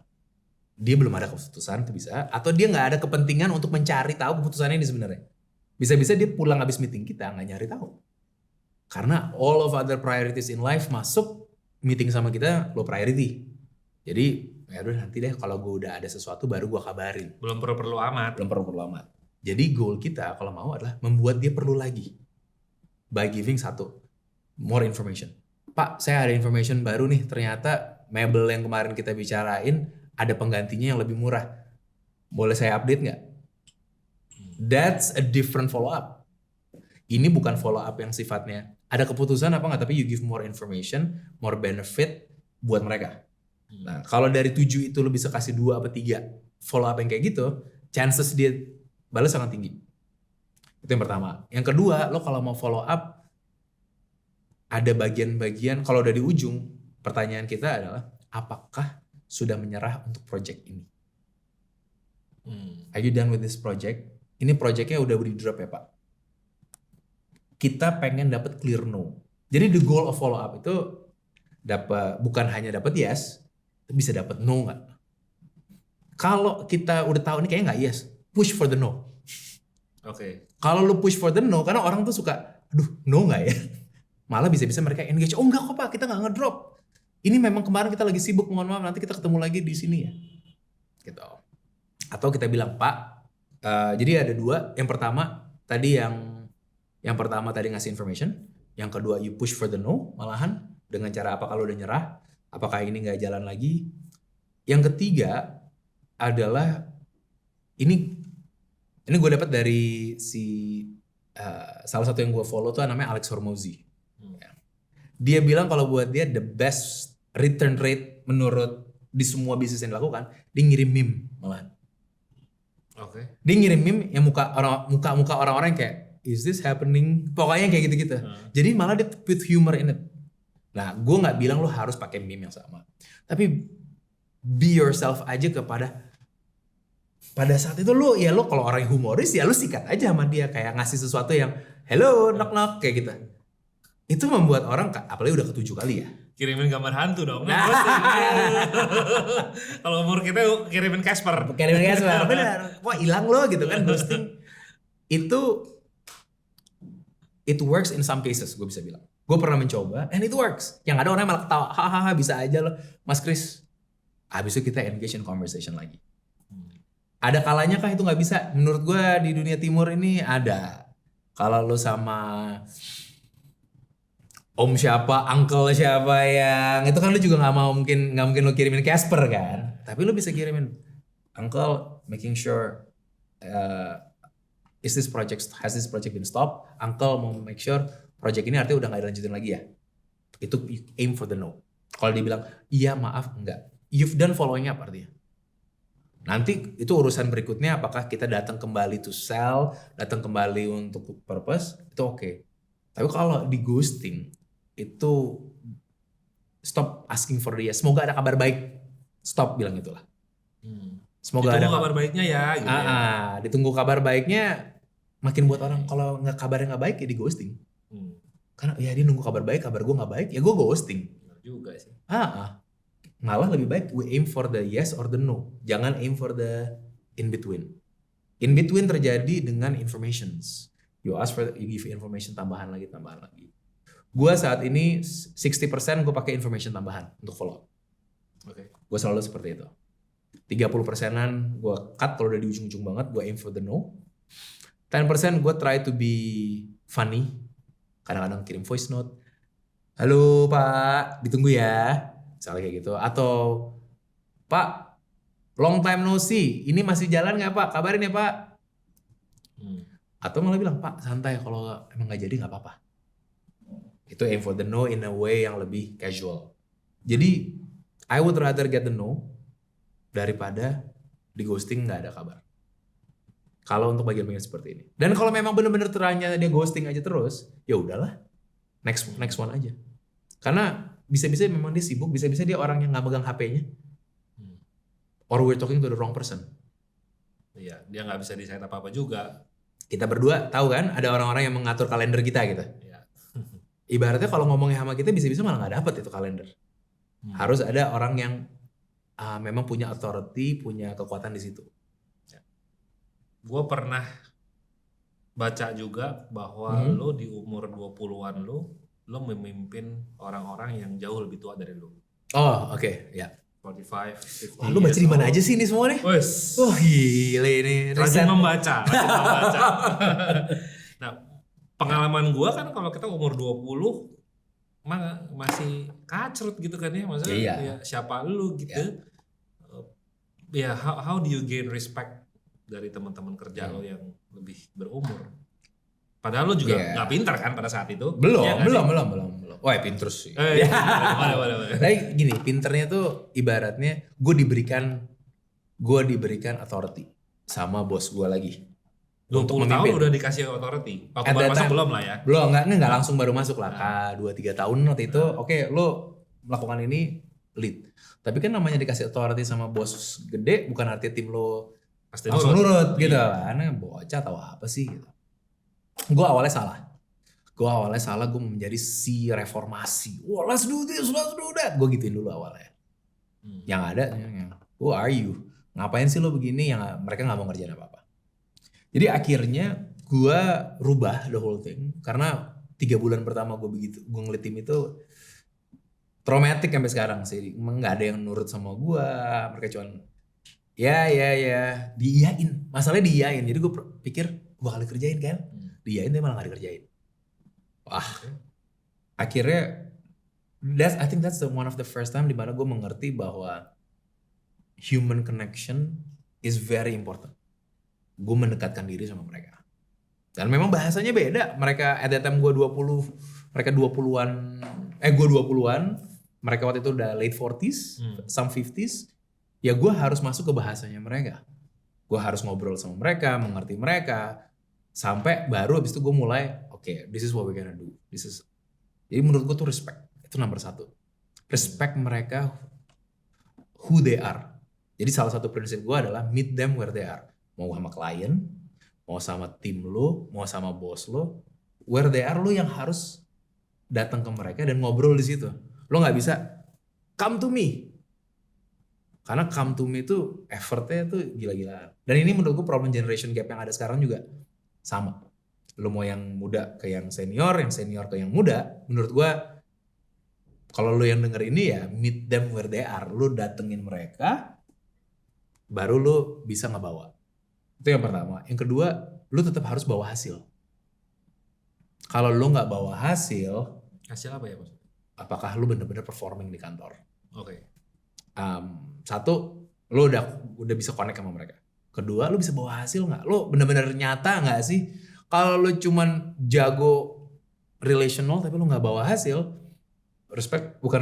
trust makin lama makin turun, pasti.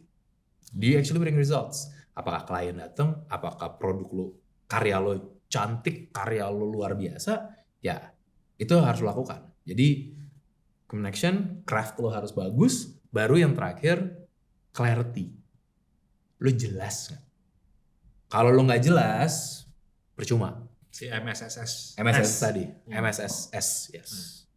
Jadi itu gue 3 itu aja. Dan ini tahu bahwa lo harus belajar hal baru. Saat ini kalau kebalikannya nih, saat ini most of my teams di kepala 2. Hampir semuanya kepala 2. Yang paling muda 21. Wah. Jauh ya. 21 sama. Jadi gue sekarang harus bisa ngerti mereka.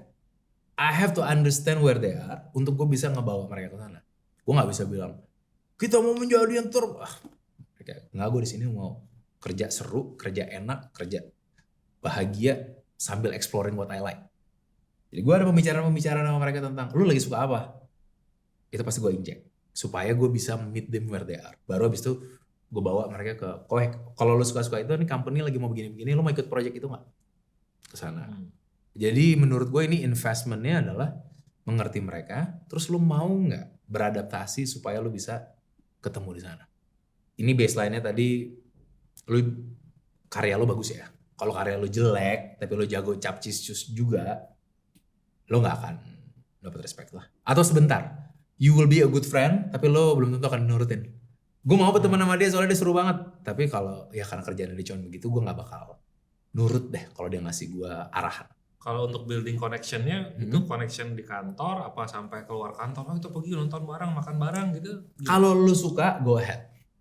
Dan kalau orangnya juga suka. Gue percaya memang you have to build more connection beyond kantor, ya. Lo have human connectionnya harus ada. Tapi nggak tentu harus semuanya yang gila-gilaan. Gak harus semuanya harus kayak, ayo party, ayo makan bareng, ayo nonton bareng. It works, tapi nggak harus selalu. Karena yang ada, lo tuh orangnya apa? Kalau lo introvert, kayak gue sebenarnya kecenderungan introvert gue ada. Dimana kalau gue keseringan ketemu orang rame-rame, energi gue tuh habis. Jadi gue kalau mau melakukan acara kantor, itu pasti sifatnya gue kasih jeda tuh. Kalau enggak, guanya yang nggak akan bisa connect malahan. Karena the whole idea kan to connect. The whole idea to be able to do that. Jadi gue malah bisa-bisa sendiri-sendiri satu-satu sama mereka. Itu buat gue lebih works. Kalau buat lo lebih works rame-rame, lo rame-rame gak apa-apa. Daripada lo pergi, satu lagi Mar, gue prefer juga lo tahu mimpinya mereka. Lo tahu challenge-nya mereka. Dan lo tahu mereka tuh sekarang kerja buat memprotek siapa atau memprotek apa. Lo tahu 3 hal ini, you'll be a very very good boss atau a very very good team. Karena lo bisa tahu, bos gue tuh lagi kerja karena dia mau memprotek anak-anaknya yang lagi mau sekolah. Jadi that's his angle. Bos atau tim gue saat ini lagi kerja untuk memprotek weddingnya yang dia lagi plan tahun depan. Yang dia lagi memprotek KPR-nya dia. You wanna know the reason. Goalnya apa? Ada yang mau pergi ke luar negeri pertama kali. Itu goalnya dia. Kalau lo bisa tahu hal-hal seperti itu, you will connect them deeper. Nah ini yang gue bilang, nanya aja di kantor gak apa-apa. Apalagi yang masih ke kantor tiap hari ya. Kalau tim kita lebih challenging. Karena seminggu sekali doang ke kantor yang wajib. Sisanya enggak. Ya, kalau memang tiap hari ke kantor, in between, ask deeper questions daripada, makan apa ya? Tadi macet gak ya? Ya lu beraniin aja nanya pertanyaan. Lu kalau gaji gitu sebenarnya paling banyak buat anak sekolah, paling banyak buat apa sih? Lu KPR, lagi ada KPR nggak? Lu 5 tahun lagi pengen tinggal di mana? Jangan tanya goal lu 5 tahun lagi apa? Absurd. Kan lu lagi makan bareng siang-siang ditanya itu juga males kan? Tapi kalau lu pengen banget gak sih 5 tahun lagi pindah rumah, pengennya kemana ya? It's a much concrete question dan lu bisa bawa topik itu lebih lagi. Di situ lu bisa connect deeper as human being, bukan cuman pekerja. Nih tim gue pasti ketawa, gue soalnya suka random gitu. What is your dream? Nah, iya benar. Itu tapi real kan, perasaan itu pada saat ya mereka pasti ngangguk kalau gue bilang lu seneng kan ditanya. Tapi it force you to think dan akhirnya lu sharing the same language, lu one day bisa bilang gimana tuh keadaannya. Gue melihat ini kayak dream lu deh. Di situ lu berubah banget karena lu udah nggak mikirin tentang kerja di tempat gue, tapi gue mikirin lu mencapai mimpi lu.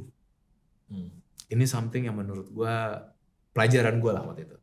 Mau itu ke bos lu, mau ke tim lu, I think same deal. So, menurut gue dengan kita bertanya ke mereka juga yang biasanya otaknya jarang dipakai gitu kan jadi dipakai. Benar, gitu kan. benar. Gue punya goal apa ya? Iya. Karena nggak pernah ada yang nanya. Iya. Punya goal jadi lebih terarah kan sebenarnya begitu. Maksudnya baik. Dan kadang-kadang kalau mereka nggak tahu jawabannya, lu ganti pertanyaannya yang lebih. Karena kalau cuma dream, apa ya? Kejauhan gitu ya. Kata-kata dream tuh loaded language, apa cloud language yang nggak jelas. Jadi lu mau rumah, apakah travel, apakah brand sepatu yang mau dibeli, itu lu bisa turun-turunin sampai selevel yang walaupun kesannya lebih cetek abis itu, baru lu bisa bawa ke atas. Itu tipsnya tuh kalau mau ngobrol sama orang-orang, get deeper connection. Oke. Jadi sebenarnya itu berlaku untuk semua umur lah ya. Maksudnya tadi kan soal pembahasan utama kita kan yang how do you get connection with people older than you gitu kan. Jadi intinya ya connectionnya ya ngobrol, nanya sampai dapat connectionnya baru bisa ask more ya kan. Kita kerja ini yuk. Benar ya. Dan yang harus lebih interesting adalah merekanya, bukan abis itu lo yang ngomong. Oh dream lo itu artinya Pak, Bapak harus bye. Oh ya kenapa Bapak suka itu? Oh ya saya gak pernah kepikiran. Gimana tuh Pak? The more they talk about it, connection is built.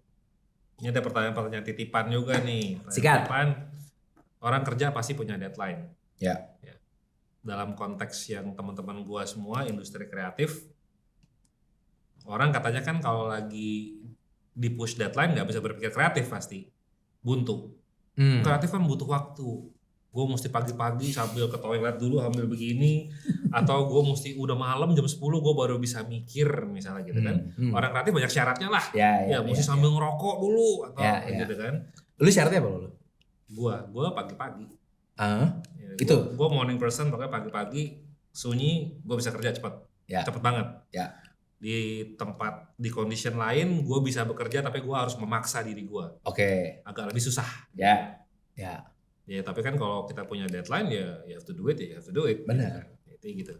Nah pertanyaannya adalah bagaimana caranya supaya untuk memenuhi deadline ini tetap bisa kreatif tapi jadinya nggak kerja kayak robot juga karena Ya. deadline-nya terlalu banyak banget nih, akhirnya ya udah gue template aja lah. How? Jadi risetnya mengatakan we actually need deadline.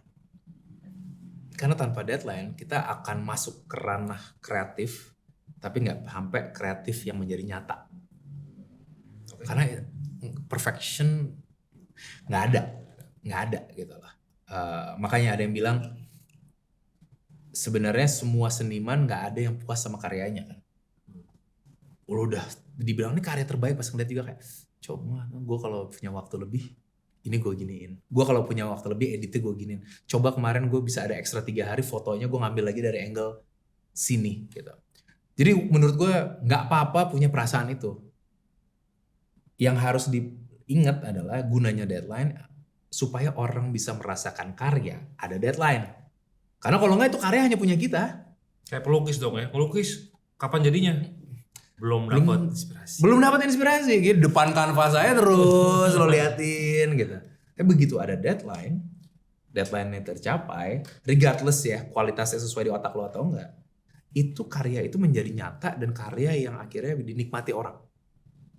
Karena jadi tanpa deadline ya ada yang bilang ada yang bilang nggak punya deadline, tapi padahal dia sebenarnya punya tapi deadline 2 tahun. Jadi ada yang memang proses melukis, proses menggambar itu panjang. Tapi at one point dia harus bilang cukup dan gue akhirnya akan pajang karya, jual apapun itulah. The question is, lu bilang cukup itu di plan sebelumnya apa pada saat mood? Jadi menurut gue tuh orang semua punya deadline. Deadline lu by mood apa deadline lu by planning. Nah kalau deadline by mood susah. Karena biasanya the artist in you will always win. Next one lagi. Nah, riset ngasih tahu kalau lu mau in optimum productivity, lo harus enough stress level tuh harus ada. Gak boleh terlalu sedikit, karena jadinya lo gak punya deadline tuh. Kayak anytime bisa, ya udah. Ntar.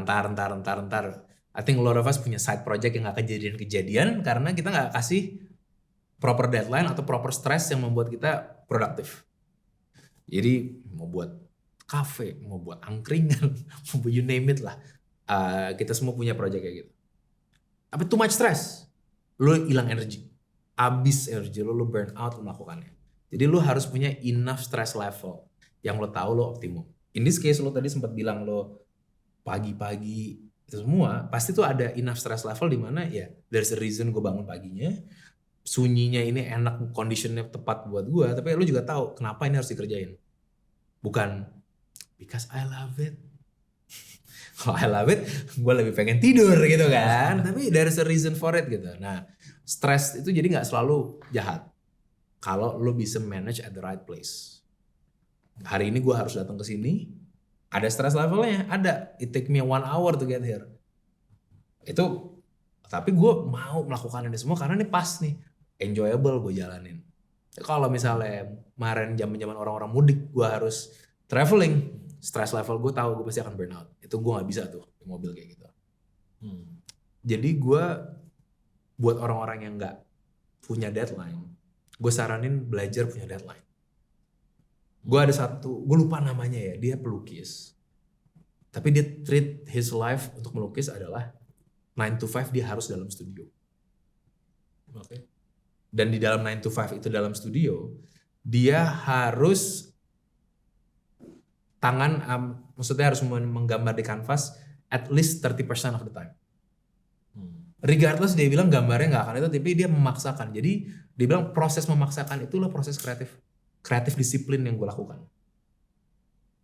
Apakah itu hasilnya puas atau enggak, itu urusannya nanti. Tapi ada disiplin proses yang gue lakukan. Dan gue percaya bahwa ya deadline is important. Challenge-nya adalah deadline-nya lo yang set apa deadline-nya klien yang set. Kalau klien yang set biasanya malah somehow lo lebih patuh. Ya, kita malah nggak patuh sama deadline yang kita set sendiri. Sekarang case-nya klien kita ngasih kita deadline ibaratnya everyday lah. Oke, lo harus submit ini. Senin lo submit ini, Selasa ini, Rabu ini, Kamis Jumat ini. The Ya. whole month gitu kan. Ya lu kan maksudnya sehari berpikir kreatif, lu malam mesti deliver. Ya, Besok you ya. have to think of a new things, deliver lagi. Itu kan jadi makanya yang dibilang, gue jadi kayak robot aja, itu template jadi aja. Itu is it okay? Pertanyaannya satu, deliver nggak ke klien? Kalau itu yang klien mau, karena bisa-bisa kita taste-nya emas, klien kita taste-nya perunggu. Kita standarnya 100, klien kita standarnya 30. Kadang-kadang kita merasa, aduh pekerjaan gue 30 tapi banyak. Itu yang membuat rasanya capek banget gue. Di situ menurut gue kita perlu punya namanya side project yang level kreatifnya dipakai di 100. Jadi karena klien kita kadang-kadang butuhin, bukan kadang-kadang, klien kita butuhin buat bayar bill kita gitu kan. Jadi it's a responsibility that we have to do. At the same time responsibility berikutnya adalah for our growth. Kalau kita kerjaannya 30% terus, kemungkinan kita nggak growing secara kreatif, secara itu nggak. Set aside project di mana lu lebih bisa berkarya lebih dengan deadline yang lebih panjang dengan hasil yang berbeda. Nah, itu menurut gue do that. Nah, apakah harus di kantor? Policy kantor masing-masing. Cuman kalaupun misalnya nggak di kantor, maybe something different. Kalau lo arsitek, mungkin lo melakukan sketching yang bukan komersial, tapi lo melakukannya itu, lo do walking tour tentang gedung-gedung arsitek, karena itu membuat lo bisa sharing your passion about architecture, research lo tentang itu dilakukan. Gue tahu beberapa orang melakukan hal tersebut soalnya, dan their business grew gitu. Dia mendesain rumahnya sendiri dulu, yang kalau klien butuhnya desain jadi 3 bulan 6 bulan, rumahnya dia 4 tahun dijadikan, tapi buat dia itu every day dia put the heart into it, dia present ke istrinya dan lain-lain, membuat makin lama makin cinta. Jadi lu nggak harus melakukan passion lu menurut gue di kantor, nggak harus, tapi lu secara hidup harus ada passion dan harus ada finance. Itu nyatanya gitu menurut gue. Kalau memang kantor nggak bisa menjadikan satu, hopefully lu ada di kantor yang memberikan lu ruang untuk mencari atau melakukan ini on the side. Could be after office hour, on the weekend, tapi sebuah long game project di mana nggak conflicting, but membuat lu mempunyai perasaan yang unfulfilled gitu. Yang bagian deadline mah, ya artinya lu harus lakukan, just because itu disiplin. Dan gue percaya juga we have to pay our dues. Lo harus melakukan hal-hal yang lo nggak suka juga pasti. Gue tahu lo melakukan itu kan pada awal-awalnya. Gue tahu lo dulu ada zaman-zamannya foto kan. Nah, apa all of the things that you've done, banyak banget yang lo pay your dues gitu, Mar. Dan kayaknya sama sih menurut gue. Deadline paid, tapi jangan lupa finding a place to grow. Gue punya project passion, udah bukan passion project lagi, purpose project menurut gue. Kita namanya Nusantaran, kita buat acara lari sifatnya fundraising. Setahun sekali kita buat itu dengan orang-orang, udah 13 tahun gue lakukan. Wow. Buat gue itu beda banget dengan gue di sini di dunia yang isinya full of sales and everything. Ini fundraising untuk tetap untuk nyari uang, tapi uangnya bukan buat gue. Sama sekali nggak ada, uangnya benar-benar disumbangkan buat education. Nah, itu salah satu cara gue melakukannya. Untuk gue bisa menambahkan energi, jadi mau apapun deadline yang ada di kerjaan, I know there's something else yang bisa I can come home to, dan ini seru banget melakukan. Jadi kalau doing something robotics, it pays the bill. Bisa jadi. Iya kan? Kalau jadi gue mendingan akuin, jangan pelintir. Yang gue kerjakan itu, gue mencari passion di sini. Oh memang ini robotics nih, tapi ini pays the bill.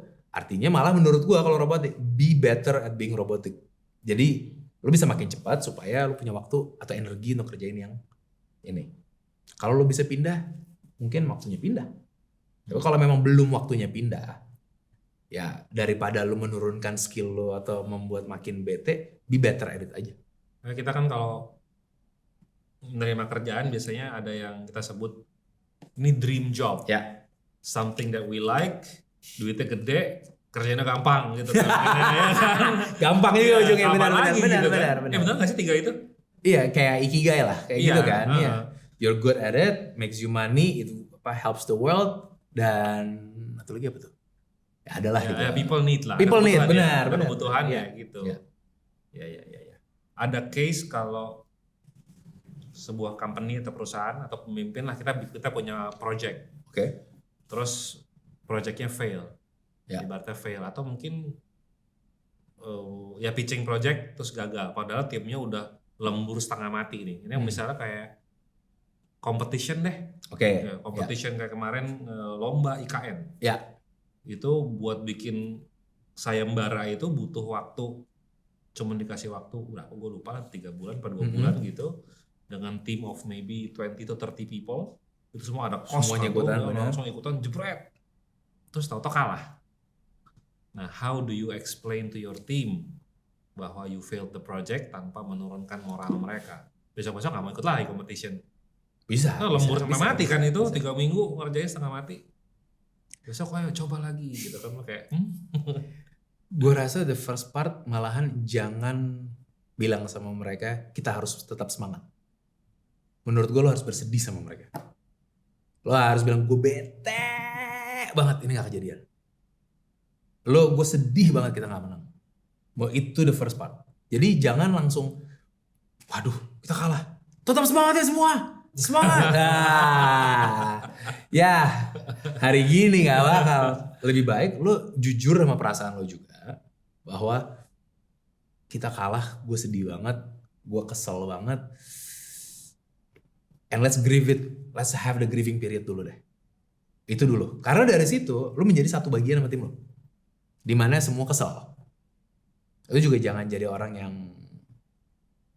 gak kesel kalau kita gak menang. Gitu. Nah, abis itu baru you go to the next step.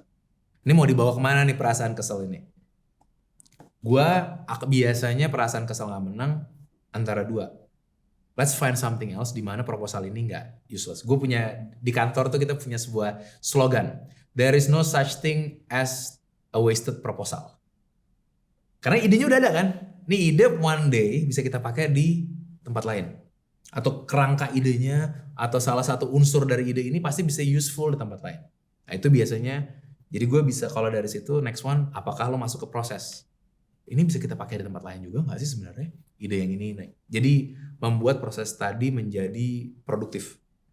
Atau satu lagi adalah, yuk bahas kenapa kita kalah. Dan di mana kita harus improve. Bukan berangkat dari segi supaya semangat, tapi kita analytical aja. Yuk kita ada di mana. Kalau perlu, kalau lo merasa bersalah dan mengatakan, duh gue nyuruh mereka lembur. Terus timnya juga udah bilang lagi, ini pasti kalah pak. Enggak, kita berangkat, kumpul gitu kan. Atau kalah. Say sorry aja. Say sorry bahwa gue salah strategi. Bukan karena gue tetap mau fight ya. Karena menurut gue as an entrepreneur lo tetap fight kan. Lo akan tetap jalan terus gitu. Tapi lo bisa bilang sorry strategi gue salah kemarin. Own that part. Artinya next one gue mau belajar lebih lagi. Menurut lo sekarang, kemarin lo bilang kita pasti kalah. Bagian mana sih? Jadi artinya kan ada insight tuh dari dia. Malah lo membuat mereka di posisi untuk to make this better. Gitu. Next time apa salah kita apa? Kita 3 bulan kita cuma pakai sebulan ya sebenarnya. Yang 2 bulan kita terlalu banyak. Riset. Apa salah kita tuh di mana? Use them supaya mereka lah yang menjadi owner of the project, bukan elunya. Awalnya menurut gue krusial di awal adalah lu bersedih bersama, lu ikut merasakan painnya mereka gitu. Soalnya pas mereka lembur bosnya pulang terus. Aduh, tim gue yang di belakang juga senyum tuh. Tapi ini lucu nih, gue ngomongin tentang hal itu. Our team needs to know kita pulang ngapain. Yes. Menurut gua. Karena kalau our team ngeliat kita pulang kesannya, dia bisa asumsi macam-macam kan. Ada yang bilang, ini mah happy doang, tidur-tiduran, ngomong kaki di rumah bisa. Atau kita ngasih tahu, gua harus pulang karena kalau gua anak kantor gua tahu semuanya, gua family dutiesnya ada tuh. Anak gua yang ini harus kesini, gua mau ada ini. Jadi ini dan this is my priority soalnya. Jadi itu, lu pulang bukan karena lu ninggalin kita, karena memang ada priority. Atau gue harus pulang, atau gue harus pergi ke sini karena ada meeting lain buat project yang memang nyari duit. Yang ini kan project menang award misalnya. Jadi let them know about it. Karena banyak leader saat ini kayaknya mengasumsi. Ya tim gue gak perlu tahu tentang gue ngapain kan. Yang penting mereka tahu mereka ngapain. If they know about you dan how you finish your day, lo gak akan kelihatan sebagai leader yang pulang pada saat kita semua berjuang. Karena lo ada perjuangan masing-masing juga. Itu yang menurut gue di zaman apalagi dengan AI makin banyak ya. You have to become more human sih. Artinya showcase your human side ke tim lo. Let them know about you as a human. Bukan hanya tentang bekerja. Dan lu ke mereka juga harus kayak gitu. Ya kalau sedih. Dan gas lagi habis itu. Jadi kalau motivasi berikutnya gue gak usah buru-buru langsung motivasi. Next project aja. Find next project kayak gitu. Baru bilang semangat. Yang berikutnya. Baru bilang nih project berikutnya, ayo kita semangat gitu. Gue I don't believe in ini sih soalnya gue I don't believe in motivation yang gitu-gitu banget. Yang terlalu semangat, ayo.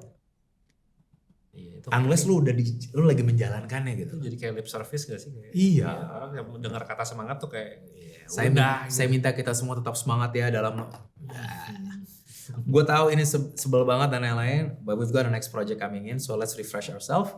Kita kasih jeda 1 hari ya. Besok kita langsung ngomongin tentang project ini. Dan di project kita tahu mood masih lagi gimana pasti. Kita itu peran kita untuk ngebawa mereka.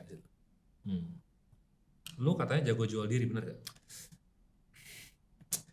Ya pacar-pacar gue enggak. Mantan-mantan gue enggak sih. Kayaknya gue rasa gue tahu betapa pentingnya mempunyai personal brand sama to be able to sell myself.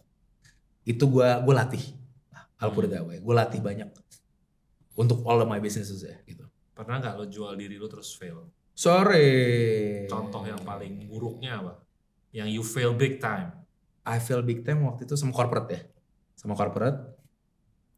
Gue sombong. Gue udah dipakai sama corporate itu berkali-kali. Jadi pas dateng. Udah tau lah. Tahu lah gue. Lo manggil Christopher Tobing kan. Gitu sama bos lain. Gue ngomong with the assumption bahwa I'm the best. Dan pakai yang kita omongin tadi. Bener-bener masuk gue sombong. I'm so good at this. Dimana lo manggil gue, lo butuh gue. Di situ gue totally wrong. Jadi oh ya kita udah kerja sama. Gue name dropping doang gitu ibaratnya. Ujung-ujungnya dia kayaknya kayak yang jualan kalau 50 menit ngomong terus gitu. Nah, feelingnya gitu. Oke. Nggak. I don't think I can trust this with you, dibilang gitu. Oh, jadi jangan terang-terangan. Terang, I don't think I can trust this one with you. But you gotta straight though, bagus sih. I gotta straight though, iya. Tapi kan di situ gue kayak, hah? Kok gue ditolak kayak gitu. Tapi pas gue looking back, ya jelas lah. Gue nggak bertanya, gue overpitch tentang diri gue, bukan tentang problem klien gue. Akhirnya nggak jadi apa-apa. Itu overpitch lah. Lately ada lebih kepada gue wrong positioning juga. Gue menjual diri gue dengan cara yang gue malu-malu, gue malu-malu. Gimana tuh malu-malunya? Gue baru mulai mengonten itu 2023 baru mulai lebih serius, tapi itu pun masih gak konsisten ya. Itu mulai gara-gara ada sebuah kejadian di mana klien gue mengatakan dia udah percaya sama gue. I've answered all the questions yang tadi, gue mau pakai lo, tapi bosnya nggak mau pakai gue. Kenapa? Karena gue nggak bisa melihat lo online. Gue nggak bisa melihat presence, bos gue nggak bisa melihat presence lo online. Lo nggak ada di YouTube, lo nggak ada di Instagram, lo nggak ada di mana. Padahal gue waktu itu bilangnya, lah tapi kan ini confidential stuff semua sama klien-klien gue, jadi nggak ada yang bisa gue publish. Terus dia bilang, ya tapi gue nggak bisa relate sama lo, gue nggak tahu nih bos gue nggak bisa make that decision jadinya. Sementara orang-orang lain bisa dilihat. Di situ gue sadar bahwa yes, this is influence itu satu di depan mata seperti ini. Kita bisa ngobrol yang kayak kita bilangin tadi. Tapi part of it juga you have to create that ecosystem di mana orang akan ngecek lo. Validation proses pada saat itu kan ada. Nah, jadi jual diri bukan cuma ngomong di sini, tapi whether or not lo consistently showing up di tempat-tempat yang tepat. Kayak apakah social media, apakah lo ada di LinkedIn, apakah lo ada diomongin sama orang-orang, lo pergi ke networking. Menurut gue itu terjadi. Jadi I did all the right thing pada saat itu sampai dia bilang lo nggak ada di social media. Apa yang saya lakukan dalam 48 jam ke depan? Saya ngonten langsung. Karena itu gue kalah deal gede banget just because gue gak ada di sosmed. Nah ini gue bisa bilang sama orang-orang yang gak suka atau yang merasa aduh gue gak mau mengonten. Balik lagi, resiko gak mengontennya apa? Ya. Resiko gak mengonten lo apa? Dan buat gue it was a journey yang luar biasa untuk bukannya karena gue suka konten ya, sampai hari ini menurut gue mengkonten adalah hal yang tadi wajib gue lakukan. Dan gue tahu gue mau bantu orang melalui konten. Itu mindset shift gue terbesar ternyata. Bahwa kalau gue bisa mengonten makin banyak yang gue bantu. Begitu itu gue lebih tenang. Karena gue nyebar bukannya cuman hai ini gue ayo gitu. So that was my big take lah kalau ngomongin tentang gagal menjual diri. Jadi kalau nasihat lu buat teman-teman mengenai everything that we've talked about, maybe mostly about communication ya. Yeah. Itu nasihatnya apa nih supaya mereka bisa berhasil berkomunikasi dengan kliennya ataupun sama bosnya lah gitu ya. Always meet them where they are. It's not about you. The whole presentation, pitching, ngomong gak pernah tentang lo, tapi selalu tentang mereka. Itu satu. Yang kedua, latihan bertanya. Pertanyaan tuh enaknya apa? Gak banyak jenisnya. Lo bisa bertanya why, lo bisa bertanya how, lo bisa bertanya what, when. Itu kalau lo bisa mastering 5W1H, you'll be very good conversational sebenarnya. Itu yang lo lakukan. Dan yang ketiga, practice. Karena quantity brings quality. Nah, itu lo harus lakukan. Jadi do it. Awal-awal lo akan salah, awal-awal lo akan malu, awal-awal lo akan keselip ngomongnya. Semakin lo sering, you'll get better at it. Itu sih. Dan nontonin radio karena di sini infonya banyak. Nah, selipannya nih ya. Jadi kalau misalnya ada bilang, Pak, saya mau minta naik gaji 2 kali lipat karena kalau gitu saya kerjanya akan jauh lebih rajin dan akan membuat pekerjaan Bapak menjadi jauh lebih bagus. Gue menjawab sebagai, bisa, itu bisa. Misalnya lo kan lu bos gue nih, ya bisa. Gue minta naik gaji nih gitu kan conversationnya harus about you kan. Yes, betul. Saya minta request naik gaji karena kalau naik gaji saya akan bekerja dengan rajin setiap hari. Hasil Bapak akan menjadi jauh lebih bagus. Gue akan kebalik tuh urutannya. Gue balik dulu sekali lagi. Ini nih buat semua denger nih. Ini tim gue yang paling seneng denger pasti tim gue nanti. Seminggu ke depan habis lo publish semua pasti ngomong nih. Tapi lo ganti. Lo tanya sama dia. Next goalnya apa Pak? Kita pengen ngedein bisnis ini. Kalau bisnis ini jalan Pak, atau saya akan fokus ke sana juga. Saya extra work ke sana. Untuk itu saya juga request apakah saya boleh naik gaji. Jadi lo you wanna start with what they want. Karena belum tentu gue butuh lo lebih rajin. Tapi lu pengen ngomong dari gue aja seperti apa? Memang gue cuma butuh lu segitu doang, udah lu gak usah lebih rajin. Apa gitu ya? Gue gak perlu naikin gaji lo. Ganti kantor.